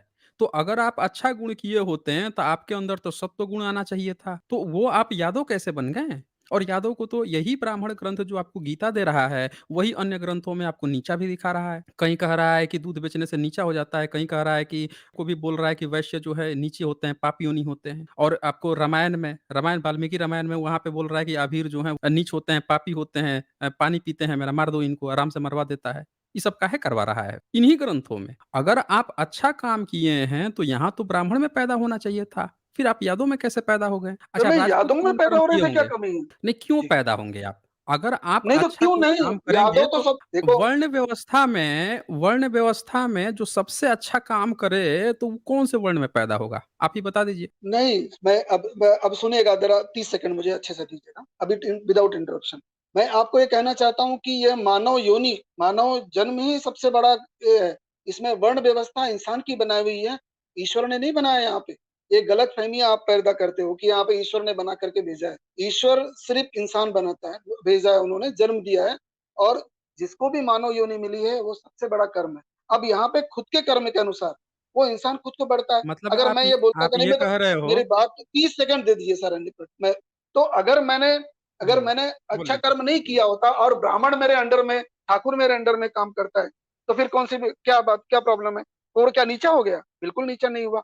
उसने अपने कर्म के अनुसार वैसा उसको मिला है। उसने कम शिक्षा ग्रहण किया, उसको वैसे ही उस हिसाब से उसको मिला एजुकेशन, उसके हिसाब से वो कम काम नीचे मेरे अंडर में काम करता है। यार मैंने अच्छा एजुकेशन किया, मैंने अच्छा कर्म किया, मेरे मेरे अच्छे हैं और मेरे ऊपर भी ऊपर क्षत्रिय लोग हैं। ऐसा नहीं कि दूसरे ब्राह्मण भी हैं, मेरे बॉसेस लोग हैं। तो ऐसा थोड़ी है कि भई कि कर्म ये उन्होंने पहले से समझा दिया कि कर्म के अनुसार ही इंसान का जो डिसाइड होगा, वो क्या है, क्या नहीं। जी सर, अब आप बोलें। देखें, आपने कहा ना कि वर्ण व्यवस्था इंसानों ने बनाई है, जबकि यहाँ पे साफ-साफ लिखा है कि कृष्ण ही दावा कर रहे हैं कि वर्ण व्यवस्था भी उन्होंने ही बनाई है और वर्ण व्यवस्था का यहाँ गुणगान कर रहे हैं कि कौन व्यक्ति क्या कर्म करेगा, ये 42 श्लोक जो है कि ब्राह्मण क्या काम करेगा, वो भी कृष्ण बोल रहे हैं कि वो इसीलिए करेगा क्योंकि उन्होंने उसका स्वभाव ऐसा बनाया है। और उसके बाद से वैश्य और क्षत्रिय क्या करेगा वो भी इन्होंने बताया है। ये देखिए 42 नंबर क्या कहता है, जिसके अर्थ की पहले ही व्याख्या की जा चुकी है। वे शम और दम तथा पहले कहा हुआ शरीरादि भेद में 3 प्रकार का तप एवं पूर्वोक्त 2 प्रकार सोच, शांति, क्षमा, आर्जव, अंतःकरण की सरलता तथा ज्ञान, विज्ञान और आस्तिकता अर्थात शास्त्र के वचनों में श्रद्धा, विश्वास, ये सब ब्राह्मण के स्वाभाविक कर्म है, अर्थात ब्राह्मण जाति के कर्म है। तो ये ब्राह्मण जाति के कर्म हैं, इनका कोई गुण नहीं है, ये काम करता है। ब्राह्मण जाति कहा गया है कि वो जन्म से होता है। और सुनिए, जो बात स्वभावजन्य गुणों से कर्म विभक्त किए गए हैं, यह वाक्य कही गई है, वही यहाँ स्वभावजन पढ़ी गई है। अब देखें इसके बाद से 44 देखिए, 44 में कहता है कृषि, गोरक्षा और वाणिज्य, भूमि में हल चलाने का नाम कृषि है। गौओं की रक्षा करने वाला गोरक्ष है, उसका भाव गौरक्ष यानी पशुओं की पालना है, तथा क्रय विक्रय का वर्णिक कर्म का नाम वाणिज्य है। ये तीनों वैश्य कर्म हैं, अर्थात वैश्य जाति के स्वाभाविक कर्म है। वैसे ही शूद्र का भी परिचयात्मक अर्थात सेवा रूप कर्म स्वाभाविक है। अब बताइए कि आप इन चारों वर्णों में से किस वर्ण में आते हैं? आपके कृष्ण तो बाकायदा आप कह रहे हैं ना कि ईश्वर प्रदत्त नहीं है, तो अगर ये इंसान के द्वारा बनाया गया होता, तो कृष्ण बोल ही नहीं रहे होते हैं कि ये चारों वर्ण मैंने बनाए हैं, और ये सब की बात ही नहीं कर रहे होते कि इसका ये कर्म है, उसका ये कर्म है। ये तो सारा चीज़ बता रहे हैं ना कि इसका ये कर्म है, उसका कर्म है वर्ण। और अर्जुन को तो इसी बात का फोकस कर रहे हैं कि तुम क्षत्रिय हो, तुम्हारा काम लड़ाई करना है। उसको तो वर्ण व्यवस्था समझा रहे हैं कि तुम्हारा काम ही यही करना है। अब ये बताइए कि इन चारों वर्णों में से आप कौन से वर्ण में आते हैं? जी बताइए। जी, एकदम अब मैं अभी देखो, जैसे आपने कहा कि ब्राह्मण जाति लिखा है, सर देखो श्लोक में भी ब्रह्म कर्म लिखा है, जाति नहीं लिखा। आपने बोला गलत, फिर गलत इस्तेमाल किया उसका ट्रांसलेशन। देखें आप, ब्रह्म नहीं, नहीं, पर ट्रांसलेशन सुन लीजिए आप, एक चीज़ और ध्यान से सुन लीजिए। ट्रांसलेशन गलत नहीं है। आप जो सोच रहे हैं ना कि मैं नहीं गलत बोल रहा हूँ, ये सबसे पहला ओरिजिनल भाष्य है। जो चीज़ लिखी होती है, आप लोगों की क्या आदत पड़ गई है कि इसमें जो लिखा हुआ शब्द है, वही से उसका मतलब निकलेगा। लेकिन ये पुरानी भाषा है, आज की भाषा नहीं है कि जो चीज़ सामने लिखा है, वही इसका अर्थ निकलेगा। यहाँ पे जो लिखा है, तो जो लिखने वाला है, वो बताएगा ना कि ब्राह्मण वहाँ पे वो जाति सूचक से बनाया है, इसीलिए वहाँ जाति लिख रहा है। आप लोग ना जबरदस्ती उसको कर्म कर्म कर रहे हो। वो तो सीधे-सीधे लिख रहा है कि जाति सूचक है, तब उसको बोल रहा है। अगर नहीं विश्वास होता है तो मैं आपको एक दूसरा श्लोक दिखा देता हूँ। चैप्टर 9 जो है वो दिखाता हूँ खोल के, और क्लियर हो जाएगा आपको। तो ये बता आप दीजिएगा, मैं लोगों भी ने निकाल अब लूंगा। अब चैप्टर चैप्टर 9 9 का 32 श्लोक, तुरंत नहीं रहता मेरे पास चैप्टर में। 9 का 32 श्लोक। मैं क्योंकि गीता प्रेस गोरखपुर से निकाल रहा हूँ, क्योंकि आपने वो मैंने भी बता वही दिया ना कि निकाला है। मैंने तो भी गीता वही प्रेस निकाला है, गीता गोरखपुर से। प्रेस। जी जी जी जी जी, हाँ, गीता क्योंकि गीता प्रेस प्रेस गोरखपुर गोरखपुर का का ही निकाला है। सबसे ज्यादा ट्रस्टेड है, तो मैंने भी सबसे ज्यादा। उसी का निकाला है, और जी शंकर निकालिए, भाष्य का बताएं। ही निकाला है। अब देखें हाँ जी, पढ़े। ये, हाँ, ये लिखता है चैप्टर 9 का 32 श्लोक, कहते हैं क्योंकि हे पार्थ, जो कोई पाप योनि वाले हैं, अर्थात जिनके जन्म का कारण पाप है। अभी आपने देखा कि वैश्य को इसने कह दिया पशु पालना, कृषि करना।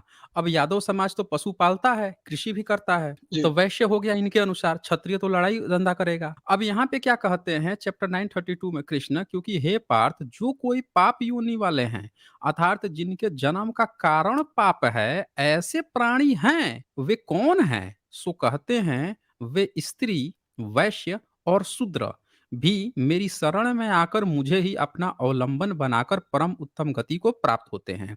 तो ये क्या कह रहे हैं कि ऐसे कौन से प्राणी हैं जिनका जन्म पाप के कारण है, पाप योनि वाले हैं, तब बोल रहे हैं स्त्री, वैश्य और शूद्र। अब बताइए, पशुपालक को कृष्ण जो हैं खुद ही बता रहे हैं कि वो पाप योनि है, उनका जन्म पाप का कारण है, पाप के कारण उनका जन्म हुआ है। अब ये एकदम परफेक्ट। बताइए अब कैसे कोई, अच्छा एकदम परफेक्ट बताइए, तो जरा बताइए तो इस क्यों परफेक्ट है भाई? ये नहीं नहीं नहीं, वैश्य आप जो है बोल दीजिए, उसका फिर मैं पाप। बोलो परफेक्ट नहीं है।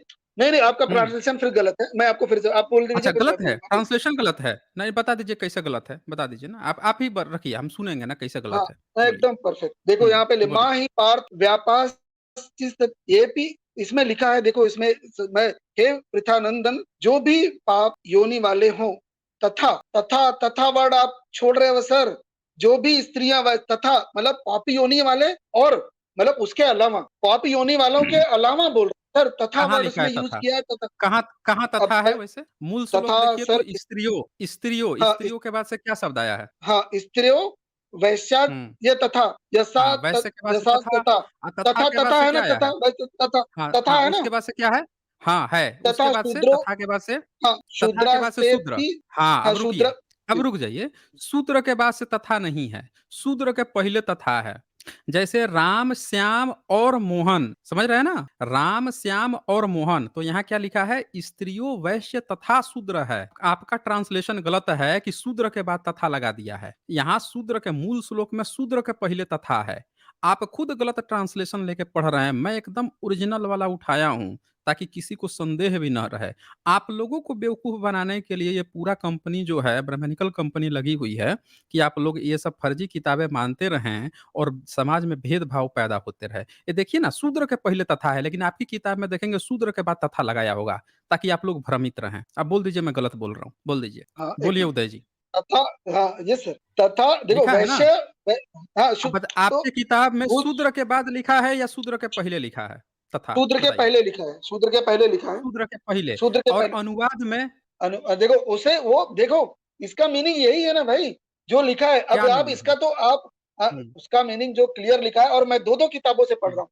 आप अपनी किताब हाँ, से पढ़ रहे 2 हैं, मैं दो दो किताब से किताब से पढ़ नहीं, रहा हूँ। आप 2 हाँ, किताब की बात नहीं है, आप 10 भी किताब उठा लेंगे, लेकिन जो हाँ, सही बात होगी वही आनी चाहिए ना। अब आपका जो अब किताब का अनुवाद है, जी, उस किताब में जो अनुवाद है, तो शूद्र के बाद से तथा है कि शूद्र के पहले तथा है अनुवाद में? अरे शूद्र के पहले है ना सर, करेक्ट, है ना? हाँ, अनुवाद में तथा कहाँ है? हाँ, शूद्र के तथा बाद कि पहले? पाप योनि वाले हो, तथा जो भी स्त्रियां हुँ। वैश्य शूद्र हो, मतलब इसको सबको एक किया है, बताइए। स्त्रियां, नहीं, नहीं, नहीं। वैश्य और अच्छा, शूद्र। अच्छा, मतलब हाँ, आप ये कह रहे हैं सबको कि एक आपके किया और पाप अनुवाद वाले में को एक किया। हाँ, हाँ, हाँ, मतलब अच्छा, हाँ, यहाँ पे आपका जो किताब है उसमें वैश्य और शूद्र के बीच से तथा हटा दिया है, आप ये कह रहे हैं?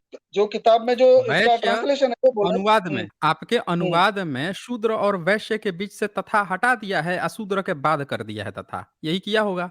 हुँ, हुँ, हुँ, किया है ना? बराबर, हाँ, हाँ, तो इस ये आपका गलती अनुवाद है। संस्कृत में साफ-साफ यहाँ दिख रहा है कि स्त्रीय वैश्य तथा शूद्र, लेकिन आपके किताब वाले क्या किए हैं, स्त्रीय वैश्य शूद्र तथा पाप योनि करके आप बेवकूफ़ बनाने की कोशिश किए हैं। तो आप 10 भी किताब उठा लीजिए, इसीलिए मैं कहता हूँ कि सबसे ओरिजिनल, सबसे पहला वाला उठाइए, ताकि ये जो बेवकूफ़ बना रहे हैं ना आप लोगों को गीता के नाम पर, इनकी पोल पट्टी खुल जाए। पूरा जाति भेद वाली किताब है, देखिए कैसे मूर्ख बनाया है। अब ज़रा सोचिए आप कि स्त्री, वैश्य और शूद्र जो हैं, वो पाप योनि कैसे हो सकते हैं? 1 मिनट सोचिए। ज़रा सुनिए। नहीं, नहीं, नहीं, हाँ, एकदम नहीं बोलिए। है, स्त्रियाँ भी नहीं है, अच्छा नहीं है? वैश्य भी नहीं है, कैसे शूद्र भी कैसे नहीं नहीं है, है? कोई भी नहीं है, पाप योनि है ही नहीं है। कैसे नहीं है? ये अच्छा, आप देखो, उन्होंने आप ये पहले बोला है कि पाप कहाँ योनि वाले, कहाँ लिखा है? जो जो पाप अ, करते ज़रा पढ़िए हाँ, तो स्त्रियों, एकदम, ये इसका अनुवाद ज़रा बताइए तो, स्त्रियो वैश्यस्था शूद्रास्पि अच्छा, यान्ति 1 मिनट, परागतिम, इसका क्या मतलब हुआ? ए बताइए। एक एक 1 मिनट, हुँ। यहाँ पे पूरा एक्सप्लेनेशन दिया है सर। हाँ, एक तब दीजिए, दीजिए गीता प्रेस एक्सप्लेनेशन दीजिए। गोरखपुर वर्ल्ड वाइड में फेमस है, और उसको अवार्ड भी अरे मिला भाई, है अभी। उसको ये गीता प्रेस गोरखपुर का ओरिजिनल वाला है। ये मेरे गीता पास भी प्रेस ओरिजिनल वाला ही गोरखपुर है। का आपका ओरिजिनल नहीं है ना? बताइए ना कौन लेखक तो है अब उसके? उसके आपने तो अनुवाद बोला ना कौन अभी है? वो गिरता, अभी आपका और मैंने हुँ। बताया, तो आपने बोला गीता प्रेस गोरखपुर, आप फिर उल्टा बोल रहे हो आप। मैंने उसका अरे बताया, तो आपने बोला गोरखपुर। आपका गीता प्रेस गोरखपुर से ही तो छपता है ना? हाँ, तो आपने ही गीता बताया ना कि प्रेस मेरा जो ऑथर है, वो गीता हाँ। प्रेस गोरखपुर वाला है। आपने ही बोला, हाँ, तो मैंने नहीं बोला उसको। मैंने बोला ना कि गीता प्रेस गोरखपुर का ओरिजिनल वाला शंकर भाष्य है, क्योंकि गीता का पहला भाष्य शंकर ने किया था। ये बाद वाले जो फर्जीवाड़े वाले किए हैं, 2-2 लाइन वाले, माचिस की तिल्ली वाले, ये सब नहीं है ओरिजिनल। ये ओरिजिनल है, पूरा डिस्क्रिप्शन में दिया है। और इस संस्कृत का भी भाष्य संस्कृत में हुआ है लेफ्ट साइड में, और राइट साइड में हिंदी लिखा गया है। संस्कृत का भाष्य जिसने डायरेक्ट हिंदी में किया है, वो है जो बाद में इस समय, क्योंकि उनको संस्कृत भी उतने अच्छे से नहीं आती, सीधे पढ़ते हैं, अनुवाद करते हैं। ये संस्कृत में किया है, ये बहुत पहले था, उस समय हिंदी आई ही नहीं थी। समझ रहे हैं ना? शंकर के समय में। तो ये सीधे-सीधे इसमें अनुवाद हुआ था। तो मैं आपको सबसे ओरिजिनल वाला दिखा रहा हूँ। तो इसीलिए देखें, ये साफ-साफ लिख भी रहा है। जैसा अनुवाद में आपके तथा हटा के बाद में जोड़ दिया है, शूद्र के साथ पाप योनि। जबकि यहाँ शूद्र के बाद से पाप योनि नहीं है, पाप योनि ऊपर है। पाप योनि पहला श्लोक में है, लेकिन आपके अनुवाद में क्या किया है कि नीचे स्त्री, वैश्य, शूद्र तथा पाप योनि इसके आगे लगा दिया है। देखिए कितना बड़ा घाल-मेल किया है। जो पहले ऊपर है उसको उठा के नीचे जोड़ रहा है, तथा पहले है उठा के बाद में जोड़ रहा है। तब आप सोच रहे हैं कि वो सही बोल रहा है, अब मुझे सोच रहे हैं कि मैं आपको गलत बता रहा हूँ।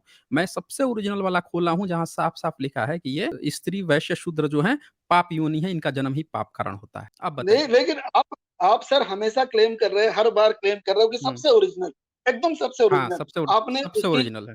जरा मैं आप 30 सेकंड मेरे को, आपने क्लेम हाँ, किया बोलिए कि ना। सबसे ओरिजिनल, सबसे हुँ, ओरिजिनल, हुँ, सबसे ओरिजिनल। आपने हुँ। सबसे ओरिजिनल का एग्जांपल डॉक्टर भीमराव अंबेडकर का भी दिया कि पहले उन्होंने अपना आपका क्लेम है, आपका ये क्लेम है। मैंने आपसे पहले भी नहीं, कह दिया कि जब भी मैं बात करूँगा, तो मैं किसी भी राइटर मैंने बाबा साहब का आप रोक रहे थे ना कि बाबा साहब जब मर गए, उसके पहले जो लिख के गए हैं, वहीं पर आपको बात करनी है। ये आप लोग करते हैं, धर्म ग्रंथ, हम लोग नहीं करते हैं। मैं तो सीधे-सीधे हिस्ट्री उठाता हूँ ना। अभी लेटेस्ट जो रिसर्च आई होगी, उसको उठा के दिखाऊँगा मैं। मैं इतिहास में नहीं बढता हूँ। और जब इसकी बात होगी, आपके धार्मिक स्क्रिप्चर्स की, तो इनको भी मैं सबसे पुराना जो होगा ना ओरिजिनल, उसको उठाने का प्रयास करूँगा। आप मैं बोल ये रहे नहीं थे कह ना रहा सर, बात। हाँ, बाबा बोलिए। साहब का आपने एग्जाम्पल दिया हुँ, था कि बाबा साहब हुँ। ने सबसे पहले संविधान लिखा, तो वो उनको ही मालूम है ना कि वो क्या लिखना चाहते हैं। लेकिन हाँ, हाँ। क्योंकि हुँ, बाबा साहब ने तो ओरिजिनल लिख दिया, अब वो संस्कृत तो जिसने हुँ, लिखा, जिसने भी लिखा, हुँ, हम बोलते हैं कि हुँ। वेद व्यास ने लिखा, आप कोई और ढूंढ के कोई ला लोगे, आप नया कोई। लेकिन अब उसमें ये तो संस्कृत, लेकिन आप जो शंकर जी बता रहे हो जिन्होंने अनुवाद किया, तो उन्होंने तो ट्रांसलेशन किया ना भाई। उन्होंने ओरिजिनल तो ये किताब नहीं लिखा है ना, शंकर जी ने जो आप नाम बता रहे हो। तो जैसा डॉक्टर डॉक्टर भीमराव अंबेडकर ने संविधान लिखा, तो बाद में जो ट्रांसलेशन करने वाले अलग अलग ट्रांसलेशन करेंगे। गीता कोई कुरान नहीं है जिसका अलग अलग लोग ट्रांसलेशन अलग अलग तरीके से करेंगे। गीता एक ही है, उसका अनुवाद भी एक ही होगा और उसका मीनिंग भी एक ही निकलेगा। बाकी किताबें होंगी धार्मिक, जिनका की अनुवाद अलग होगा, मीनिंग अलग निकालेंगे, लोग उसके ऊपर झगड़ेंगे। यहाँ पे सर गीता और रामायण का एक ही अनुवाद है, उसके ऊपर कोई बहस नहीं, कोई झगड़ा नहीं, ब और कोई उसमें ऐसे कुछ नहीं। इसीलिए आपका अनुवाद गलत है। ये ओरिजिनल वाला ये है, क्योंकि आपका जो है तथा हटा दिया है शूद्र से पहले, अब पाप योनि ऊपर लिखा है और उसको लाके शूद्र के बगल में आपके अनुवाद में दिखाया है। समझ रहे हैं ना? इसीलिए आपका गलत है, ये सही है। आप जब पढ़ देखो, ही रहे हैं तो असली वाला पढ़िए ना, डुप्लीकेट और नकली क्यों पढ़ रहे हैं? मैं आप कहेंगे तो मैं आपको वो भी दिखा देता हूँ, जो आप नहीं दिखा पा रहे हैं, वो भी मैं दिखा देता हूँ कि कैसे उसने फर्जीवाड़ा किया है अनुवाद का। ये क्या नहीं सब दिखा पा लोगों रहा हूँ, का भी। बता दीजिए किताब, दो दो दो, क्या नहीं दिखा पा रहा हूँ, मैं ओपन करते जाऊंगा साथ में, बोलिए। वही 932 में जो आप बोल रहे हैं ना कि किसका ओरिजिनल है, 932 जो है, ये जो श्लोक अभी सामने जो दिख रहा है, इसमें लोग कंफ्यूज रहते हैं कि पाप योनि है कि नहीं है। तो बताएं, कृष्ण जो है पाप योनि बता रहे हैं, और ये गलती अनुवाद भी मैं दिखा देता हूँ जो मार्केट में धड़ल्ले से बेची जा रही है लोगों को बेवकूफ़ बनाने के लिए, वो भी मैं दिखा देता हूँ। हाँ, देखिए, गलती वाले अनुवाद में चंडाल भी लिख दिया है, जो कि इसमें मूल श्लोक में नहीं है चंडाल। आप में चंडाल लिखा है? नहीं लिखा है, क्यों नहीं उदय लिखा है जी? चंडाल। नहीं नहीं लिखा है ना? नहीं लिखा है सर, नहीं मैं लिखा। ये देखिए, यही श्लोक था ना 932, यहाँ नीचे लिखा है स्त्रियो वैश्यस्था शूद्रास्पि, और ऊपर हम्म, पापयोन्यः लिखा है। लेकिन अनुवाद ये जी क्या करेंगे, स्त्री, वैश्य, शूद्र। अब शूद्र के पहले संस्कृत में शूद्र के पहले तथा था, तो यहाँ तथा हटा दिया। चालाकी देखिए इसकी, हम्म, अनुवादक की, हटा दिया। तो हम्म, शूद्र के बाद पाप योनि नहीं है, पाप योनि पहला वाला में था, तो वहां से उठा के यहाँ जोड़ दिया नीचे, तथा यहाँ ला दिया पाप योनि के तथा। अब फिर पाप हम्म। योनि के बाद से चंडाल आदि, अब चंडाल आदि आप में क्या लिखा है, शूद्र तथा पाप योनि, और क्या लिखा है पाप योनि आपके हो अनुवाद तथा में? जो भी जो भी स्त्रियां वैश्य और शूद्र हो, वे वे भी सर्वथा मेरे शरण होकर निसंदेह परम गति को प्राप्त हो जाते सभी। हाँ, देखिए, पाप योनि तथा, और ये जो भी हों, तो ये सारे के सारे जो हैं पाप योनि लोग हैं यहाँ, मतलब ये था स्त्री वैश्य शूद्र, तथा नहीं, स्त्री वैश्य तथा शूद्र पाप योनि। लेकिन ये देखें ये किस तरह से पाप योनि चंडाल आदि अलग से जोड़ जोड़ के बेवकूफ बनाने की कोशिश करते हैं।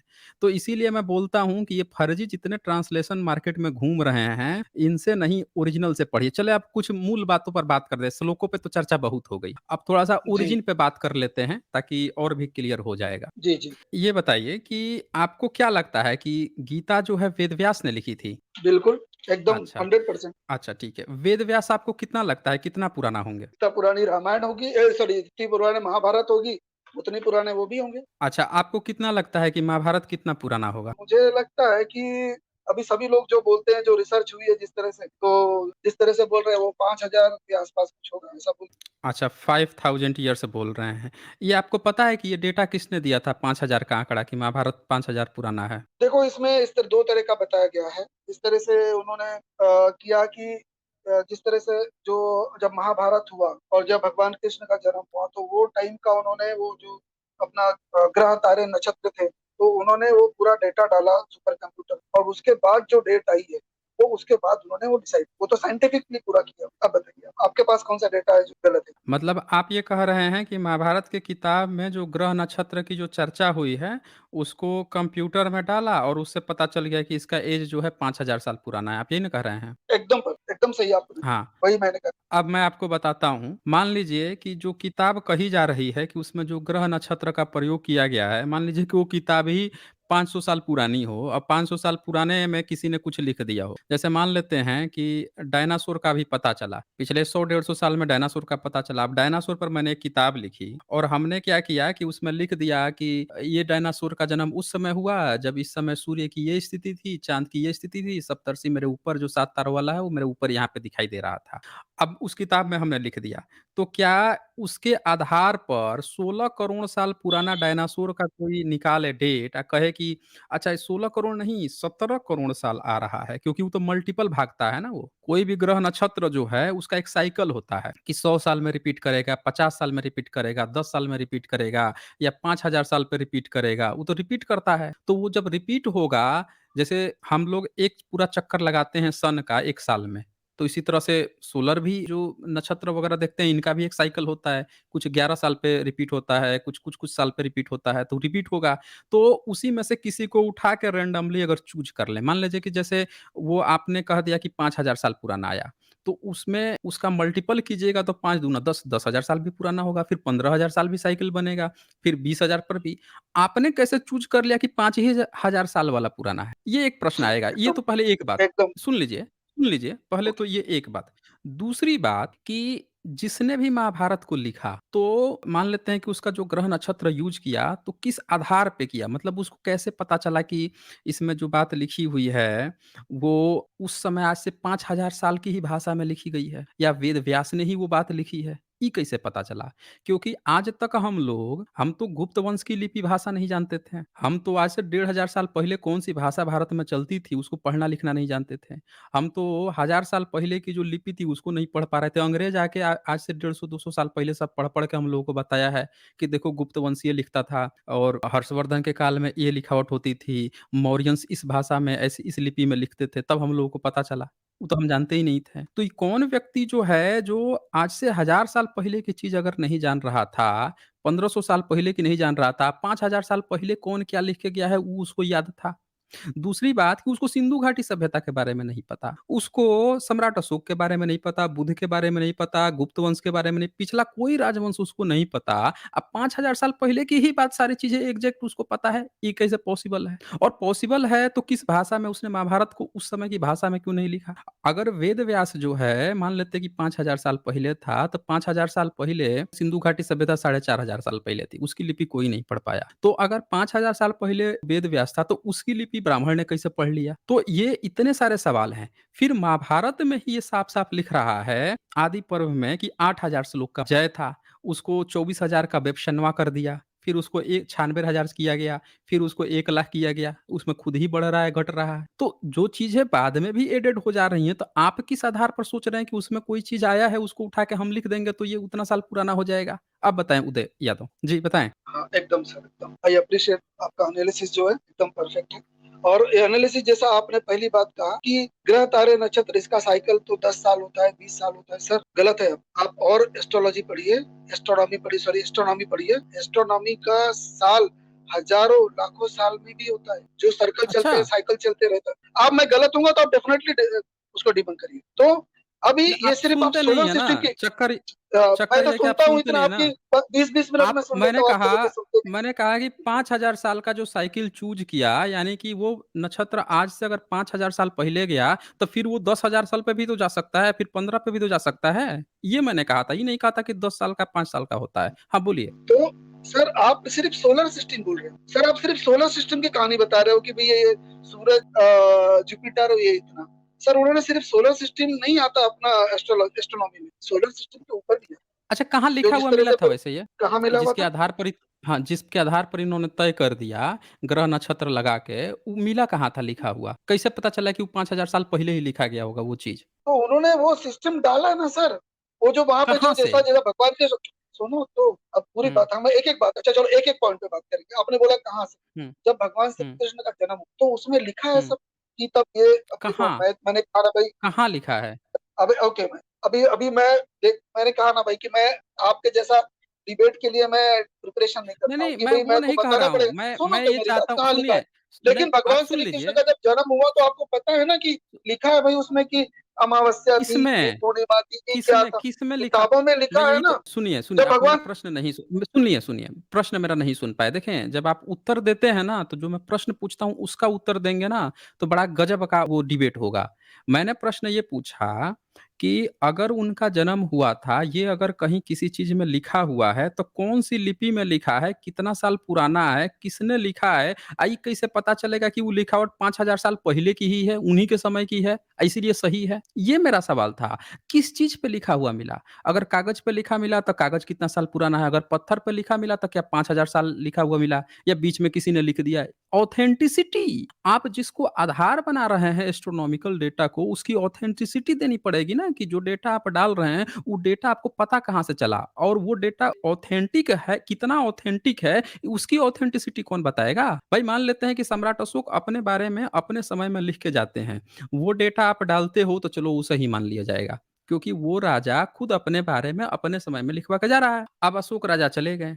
अब मान लेते हैं कि उनके 500 साल, हज़ार साल बाद कोई व्यक्ति, दूसरा कोई व्यक्ति उनके बारे में लिखवा के जाता है, तो वो भी चलो अगर इंस्क्रिप्शन पे लिखवा के जाता है, तो चलो वो भी एक बात हो जाती है। पर अगर कोई व्यक्ति जो है कागज़ पे कुछ गपोड़ दे या किसी दूसरे कागज़ पे कुछ और गपोड़ दे, तो वो कैसे सबूत मान लिया जाएगा? मेरा ये प्रश्न है ना। तो इसका आप जवाब दीजिए, तब एक अच्छा डिस्कशन देखने को मिलेगा। बोलिए। मैं तो गपोड़ ना दी है ना, हम तो यही कहते हैं ना भैया कि कैसे गपोड़ दी है, काहे कि सुन बे, हाँ, अब हम सबूत तोहरे भाषा दीजिए। में बात नहीं। सुनिए, अब फिर हाँ, क्षेत्रवाद पे उतर रहे हैं ना आप। अब वो हाँ, भाषा आप बोलेंगे तो नहीं समझ पाएँगे ना यहाँ के लोग। यहाँ के लोग थोड़ा हिंदी अच्छा समझते ठीक है। हैं, थोड़ा फेयर हिंदी नहीं तो आप बोलिए। भाषा अब गचो गपोड़ आपने शब्द इस्तेमाल किया ना भाई, कि नहीं, गपोड़ दिए भाषा तो हाँ, तो आपको थोड़े बोला जा रहा हिंदी है। भाषा आप नहीं है अपने पर वो। काहे ले रहे हैं? नहीं, आप अपने हाँ, पर काहे ठीक। ले रहे हैं? आपको थोड़े बोला जा रहा है। उनको बोला जा रहा है ना जो शब्दों पे गपोड़ दिए हैं, उनको बोला जा रहा है। आपको नहीं बोला जा रहा है। आप हाँ, अपने पर मत लीजिए। हाँ, हाँ, बोलिए, हाँ, आगे ठीक बोलिए। है चलो।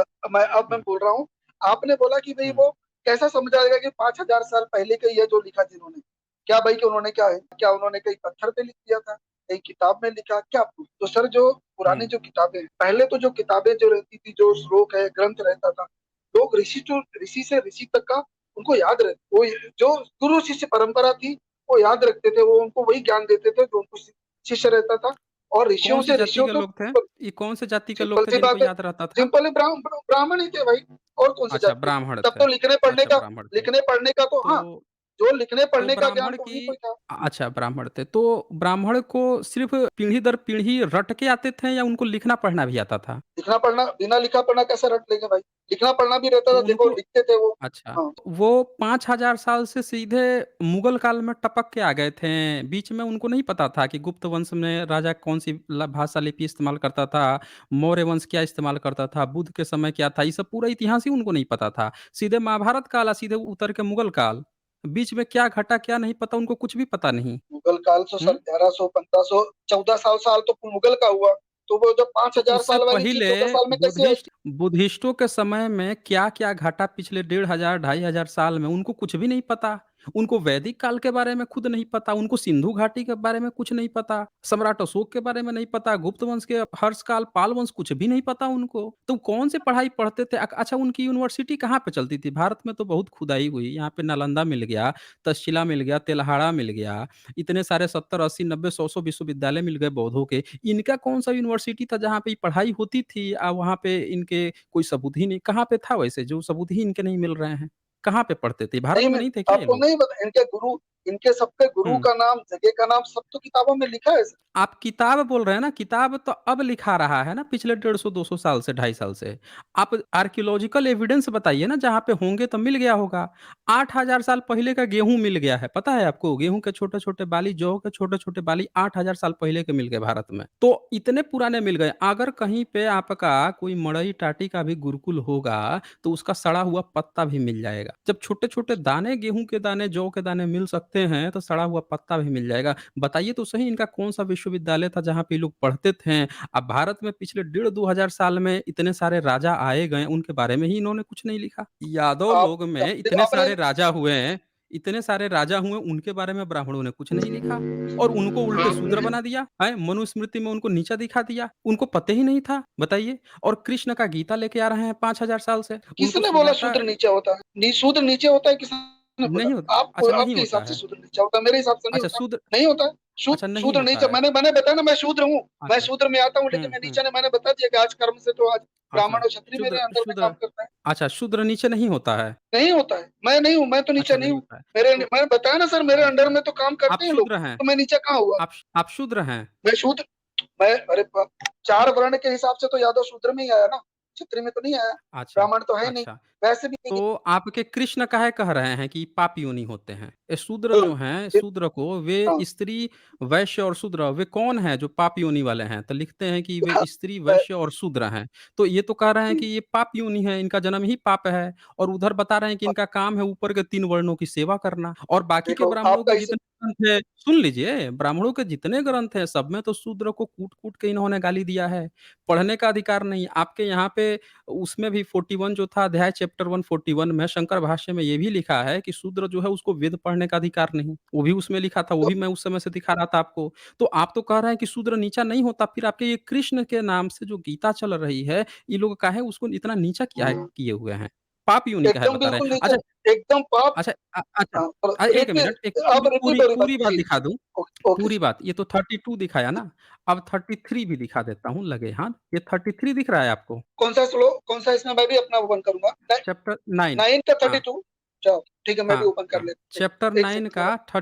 32 और 33। मैं 33 में ये ज़रा पढ़िए क्या लिख रहे हैं ये? पलाश को पूछ, चैप्टर 9 का हुँ, 33। फिर धर्मात्मा ब्राह्मण यही बोल रहे थे कि हुँ। पुनर्ब्रह्माणा, क्या पुण्य यही वाला बोल रहे हो ना? ब्राह्मणा हाँ, पुण्य हाँ। वही वाला बोल, हाँ हाँ हाँ। फिर हुँ, धर्मात्मा ब्राह्मणों, भक्तों तथा राज ऋषियों के लिए तो कहना ही क्या है, कहना ही क्या हुँ, हुँ, है। अतः हुँ। इस क्षणिक दुखमय संसार में आ जाने पर मेरी प्रेमा प्रेमा भक्त में अपने हुँ। आप को लगाओ। तो सभी को तो बोल रहे हैं, वो तो अब मेरे बताइए मेरे आप हाँ। बताइए, ऊपर 32 में लिख रहे हैं कि पाप योनि वाला कौन-कौन है? तो सो कहते हैं स्त्री, वैश्य, शूद्र और 33 में कह रहे हैं कि फिर जो पुण्य योनि वाला ब्राह्मण अराजर्षि भक्त है, तो उसका कहना ही क्या? तो यहाँ पे ऊपर जो है स्त्री, वैश्य, शूद्र को इन्होंने बता दिया पाप योनि या ब्राह्मण को यहाँ बता दिया नीचे पुण्य योनि। ये तो आपकी गीता कह रही है।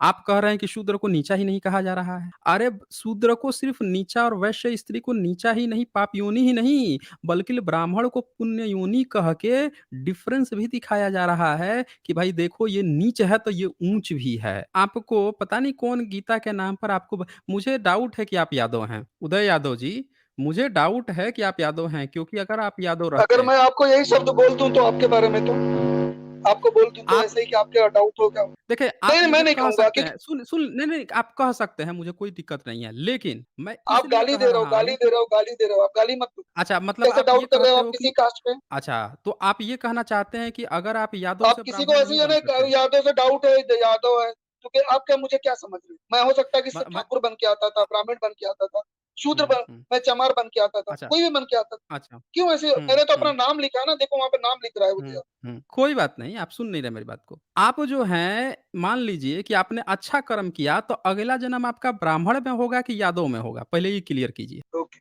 बताइए। मेरा अगला जन्म तो ईश्वर हुँ, को ही जाने, लेकिन मैं चाहता हूँ अगर मेरा जन्म हो तो मानव योनि में हो, और कहीं पर भी हो, हुँ। किसी में भी हो। कर्म से मैं हाँ, अपना बना लूं, कर्म से मैं हुँ। अपना ब्राह्मण और कौन-सा क्षत्रिय होगा? के ऊपर भी जाऊं, कोई भी हो। मुझे लिए नहीं, नहीं मैं कहीं भी 4 पैदा हूं। वर्ण मैं अगर आपके यहाँ आपके गीता में 4 वर्ण ही दिया है और उसमें कहा गया है सबसे ऊँचा वर्ण जो है वो ब्राह्मण है। उसके नीचे क्षत्रिय, उसके नीचे वैश्य और सबसे नीचे जो है वो शूद्र है और यहाँ तो स्त्री, वैश्य, शूद्र तीनों को पाप योनि में भी कर दिया गया। तो यानी कि अगर आपका जो काम है पशुपालन करना, दूध बेचना, उसके अनुसार अगर आप वैश्य हैं तो आपको पाप योनि तो आप अगला जन्म लेंगे तो आप किस जन्म में जाएँगे? मैं आपसे ये पूछना चाह रहा हूँ। क्या आप जो है ब्राह्मण बनना चाहेंगे या क्षत्रिय बनना चाहेंगे? बताइए। एकदम आपका एकदम स्पेसिफिक आंसर है सर, एकदम स्पेसिफिक आंसर समझ लो। मुझे लगता है दोबारा एक्सप्लेन करने की जरूरत नहीं पड़ेगी। हुँ, मैं बताइए। यादव हूँ, आज भी मैं गर्व है।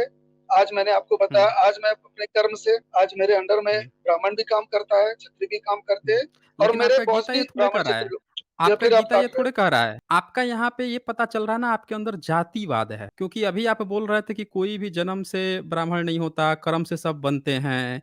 फिर आप जाति व्यवस्था को भी खारिज कर रहे थे और अब सारा ये इतना डिस्कशन के बाद से अभी पता है आपने क्या कहा? कि आप यादव हैं, आपको उस पे गर्व है, आपके नीचे ब्राह्मण और क्षत्रिय काम करते हैं। तो आप लोग जो इतना डिबेट करते हो ना, मैं यही चीज़ सबके सामने दिखाना चाहता था कि आप लोग कितना भी डिबेट कर लो, कितनी भी बातें कर लो कि नहीं हम कास्ट व्यवस्था नहीं मानते, जाति व्यवस्था नहीं मानते, लेकिन आपको जाति पर ही गर्व होता है।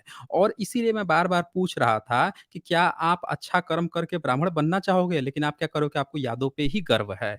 यानी आप जातीय व्यवस्था को बनाए रखने के लिए नहीं, नहीं। जातिवाद के मैंने पक्षधर यादों हो। पे गर्व है, मैंने अगले हुँ। जन्म की बात कहा कि मैं अगले जन्म देखो आप कह गलत तो रहे हो कि फिर आपको उसी पे आपने गर्व है, आपके अंदर ये काम सुनो करते तो, हैं।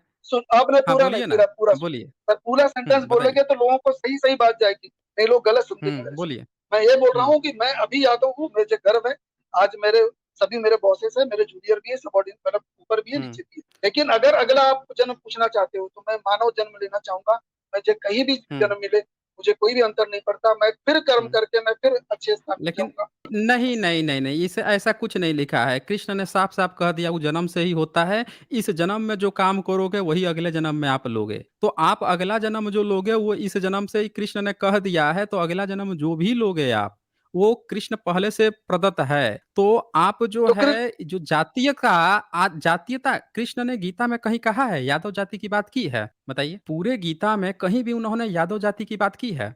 कि यादव जाति जो है अच्छी है, गर्व करना चाहिए या ये है या वो है, कहीं पे बात की है जाति नहीं व्यवस्था किया, की? नहीं, नहीं गर्व करना चाहिए ऐसा तो नहीं लिखा। ना नहीं किसी को लिखा है कहा ना? भी है कि तुम अच्छा गर्व करो। ग्वाला का किसी को कहा अच्छा भी नहीं कि तुम ग्वाला की गर्व करो ऐसा। मैं पूछ रहा हूँ ग्वाला की बात किए हैं कहीं पे? किए भी होंगे यादव, तो मुझे अहीर मालूम नहीं ऐसा है। कुछ कि कहीं किए भी होंगे नहीं तो किए मुझे हैं, पता नहीं है क्योंकि मैंने पूरा नहीं किए हैं, रट नहीं नहीं, किए नहीं। हैं। लिखा जातीय भी होगा तो व्यवस्था नहीं की मालूम। पूछा नहीं मुझे सुन मालूम नहीं। लीजिए, यहाँ पे पार्टिकुलर जातीयता किताब है, जातीयता ये भेद पैदा कर रहा है, लेकिन किसका? तो ब्राह्मण का। ये ब्राह्मणत्व की किताब है, आपकी किताब नहीं है। आप ज़बरदस्ती इसको अपना समझ तो रहे हैं, लेकिन आप फिर से वही जातिवाद पे फँस रहे हैं। यहाँ पे जो मुद्दा है, अब देखिए कुछ क्वेश्चन आया है ज़रा सुनिए, सम्यक जी यहाँ लिखते हैं, अगर ब्राह्मण आपके अंडर काम करता है, तो ये संविधान के बदौलत है, not by Gita. Before constitution how many Brahmins Yadav के अंदर काम करते थे? देखिए एक प्रश्न आया है सम्यक जी का, बताएँ इसका क्या उत्तर है? बताइए। बहुत बढ़िया प्रश्न बोलिए। है और इसका बहुत बढ़िया हुँ, आंसर भी है कि हाँ बताइए। आप महाभारत में देखिए छत्री छत्री महाभारत जो है काल्पनिक अपनी है, लड़की भगवान श्री काल्पनिक है, कृष्ण। हाँ, काल्पनिक है। तुम्हारे लिए काल्पनिक है ना, ये नहीं आपके लिए तुम्हारे लिए काल्पनिक नहीं है। देखें, तू तड़क तो नहीं चलता है, एक चीज़ और समझिए। आपको जब नहीं तुम्हारे एग्ज़ाम्पल सॉरी देना मैं है आप बोलता हूँ तू। यहाँ सुनिए पहले प्रश्न। यहाँ पे बात चल रही है कि कॉन्स्टिट्यूशन से पहले की। अंग्रेज जो आए हैं, उनके समय में कॉन्स्टिट्यूशन या उन लोग कानून अप्लाई किए थे, बाबा साहब ने बाद में बना दिया, देश आज़ाद हुआ। उससे पहले की आप सीधे काल्पनिक महाभारत में कहाँ पहुँच जा रहे हैं? सबूत भी नहीं दे पाए आप। ना व्यास का सबूत दे पाए, ना वहाँ पे कौन-सी लिपि चलती थी उसका सबूत दे पाए, ना महाभारत का आपका वो फेक न्यूज़ द्वारिका बता रहे थे, वो भी फेक न्यूज़ है। तो आप सबूत भी तो नहीं दे पा रहे हैं ना, तो ये नहीं माना जाएगा। आपको ये बताना पड़ेगा, फाइनली ये बताना पड़ेगा कि कॉन्स्टिट्यूशन से पहले यादव समाज के अंदर कितने ब्राह्मण काम करते थे? ये बताना पड़ेगा। आप सीधे काल्पनिक कहानी में पहुँच जा रहे हैं। हाँ, बताइए। हम्म, आप क्यों सोच रहे हो वो काल्पनिक है? वो सोचना आपका है, पूरा आप हिंदुस्तान उसमें पूरा से कि वर्ल्ड नहीं अच्छा ये मानता। बताइए, आप कह रहे हैं ना कि कृष्ण का महाभारत क्यों काल्पनिक मानते हो? अरे भाई काल्पनिक है ना, सबूत दे दो हम मान लेंगे ना। आप जब तक नहीं सबूत दिए हैं, तो जो प्रश्न पूछा गया है उसकी बात करें ना। यहाँ बात हो रही है कि कॉन्स्टिट्यूशन से पहले, तो आप सीधे क्या कह रहे हो जैसे ब्राह्मण को आपने टपका दिया था कि सीधे महाभारत काल, महाभारत काल से सीधे मुगल काल में। बीच में उसको कुछ नहीं पता। आप बोल रहे हो पढ़ता-लिखता था। ना उसका कोई सबूत मिल रहा है गुरुकुल का। तो इसी तरह से यहाँ पे भी आपको बताना पड़ेगा ना कि कॉन्स्टिट्यूशन से पहले जितना यादव समाज था, उन कितने उनके अंडर में ये ब्राह्मणी व्यवस्था काम कर रही थी? ब्राह्मण लोग कितने ब्राह्मण उनके अंडर में काम कर रहे थे? ये पूछा गया है, सवाल ये है ना? आप बताइए इसका जवाब। तो इनका ये कहना है भैया कि 1947 के पहले कितने यादव के अंडर में कितने क्षत्रिय और ब्राह्मण काम करते थे। तो भैया इसका मेरे पास में लोका जोका नहीं है, तो मैं 1947 मेरा डेट ऑफ बर्थ नहीं है कि मैं उसका रिकॉर्ड रखूं, तो मेरे पास रिकॉर्ड नहीं है ना इसका। अगर मैं वो टाइम में पैदा हुआ रहता तो मैं शायद बता पाता उस चीज पर कि शायद ये काम कर रहे हैं। वो टाइम में अच्छा अगर वो अच्छा हाँ कोई बात नहीं।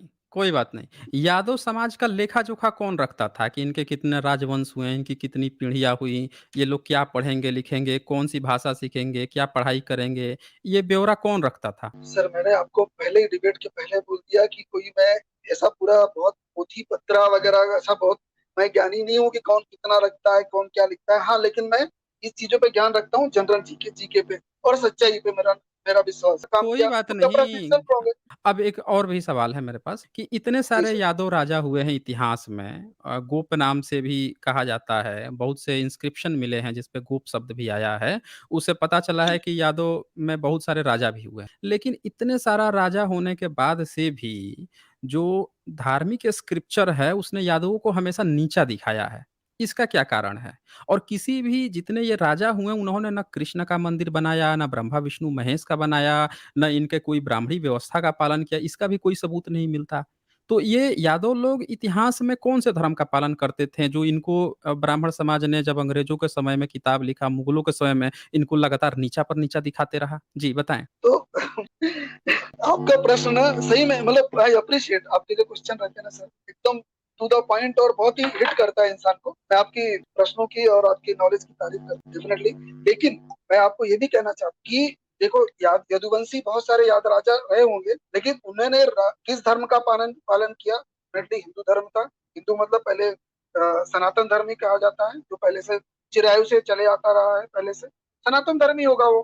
कोई मुगल तो धर्म इस्तेमाल नहीं किया होगा या बौद्धिज्म तो बाद में आया है, जैनिज्म बाद में आया, सिखिज्म बाद में आया। अच्छा, ये तो पहले से अच्छा आपने क्या कहा?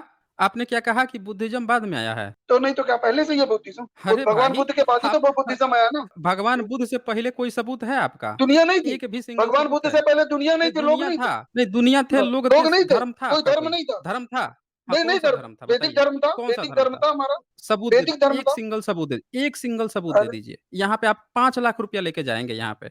आपको नहीं यहाँ नहीं मेरे को ऑनलाइन पैसे नहीं ट्रांज़ैक्शन चाहिए, दिया ईश्वर जाएगा। ने नहीं, नहीं भगवान श्री आप कृष्ण ने हमको सबूत दे बहुत दीजिए दिया है बस। पैसे। कोई बात नहीं, मैं आपके क्या पास बोल रहा हूँ बहुत पैसा 5 होगा। लाख मत तो दीजिए ज मेरे को। नहीं नहीं पैसा नहीं आप मतलब ये दिया है आप एक मुझे काम ईश्वर ने कीजिए बहुत दिया। अच्छा आप एक काम हाँ, कीजिए, आप जी नहीं सर। ले जाइएगा तो यहाँ पे दान करके चले जाइएगा, सुपर चैट करके आप चले नहीं नहीं जाइएगा। दान आप करने लायक भी बताइए नहीं है, मैं इतना अमीर अच्छा नहीं हूँ। नहीं है तो लेकिन मुझे कोई भाई बात पैसा नहीं, नहीं चाहिए। कोई बात हाँ। नहीं, कोई बात नहीं। सबूत दीजिए, चलिए सबूत दीजिए आप। हाँ, अब देखो सर, अभी हुँ। आप कब जर्नी करोगे नेक्स्ट नेक्स्ट जर्नी में मुझे लीजिएगा, मैं आपको तो ये इनका ये कहना है कि ये आगे जो है नेक्स्ट आगे भी लाइफ़ जॉइन करेंगे। अब देखिए मेरी मैं आपको बता देता हूँ संडे है, Tuesday, Thursday 7 PM to 11 PM, 12 PM तक हमारी स्ट्रीम होती है। इस बीच में आप चाहें जब भी जुड़ सकते हैं। अगली बार आप सबूत लेके आइएगा, ठीक है? वैदिक काल का आप अगली बार लेके आइएगा। चलिए फिर आपको बहुत समय दे दिया। अगली बार लेकर आइएगा, आपसे हम देखेंगे कि कौन-सा धर्म था और तैयार होके आइएगा। आज आपको मैंने काफ़ी डिस्कशन किया गीता पे भी, आप नहीं सबूत दे पाए, कोई-सा भी सबूत जो है आप नहीं दे पाए। पर अगली बार और तैयार होके आइएगा और ये पता लगा के आइएगा कि कौन-सा आपका सनातन धर्म है और आपके राजा कौन-से धर्म का पालन करते थे। ये सारा एविडेंस लेके आइएगा और मज़ा आएगा। मैं बताऊँगा फिर क्या हिस्ट्री है यादव वंश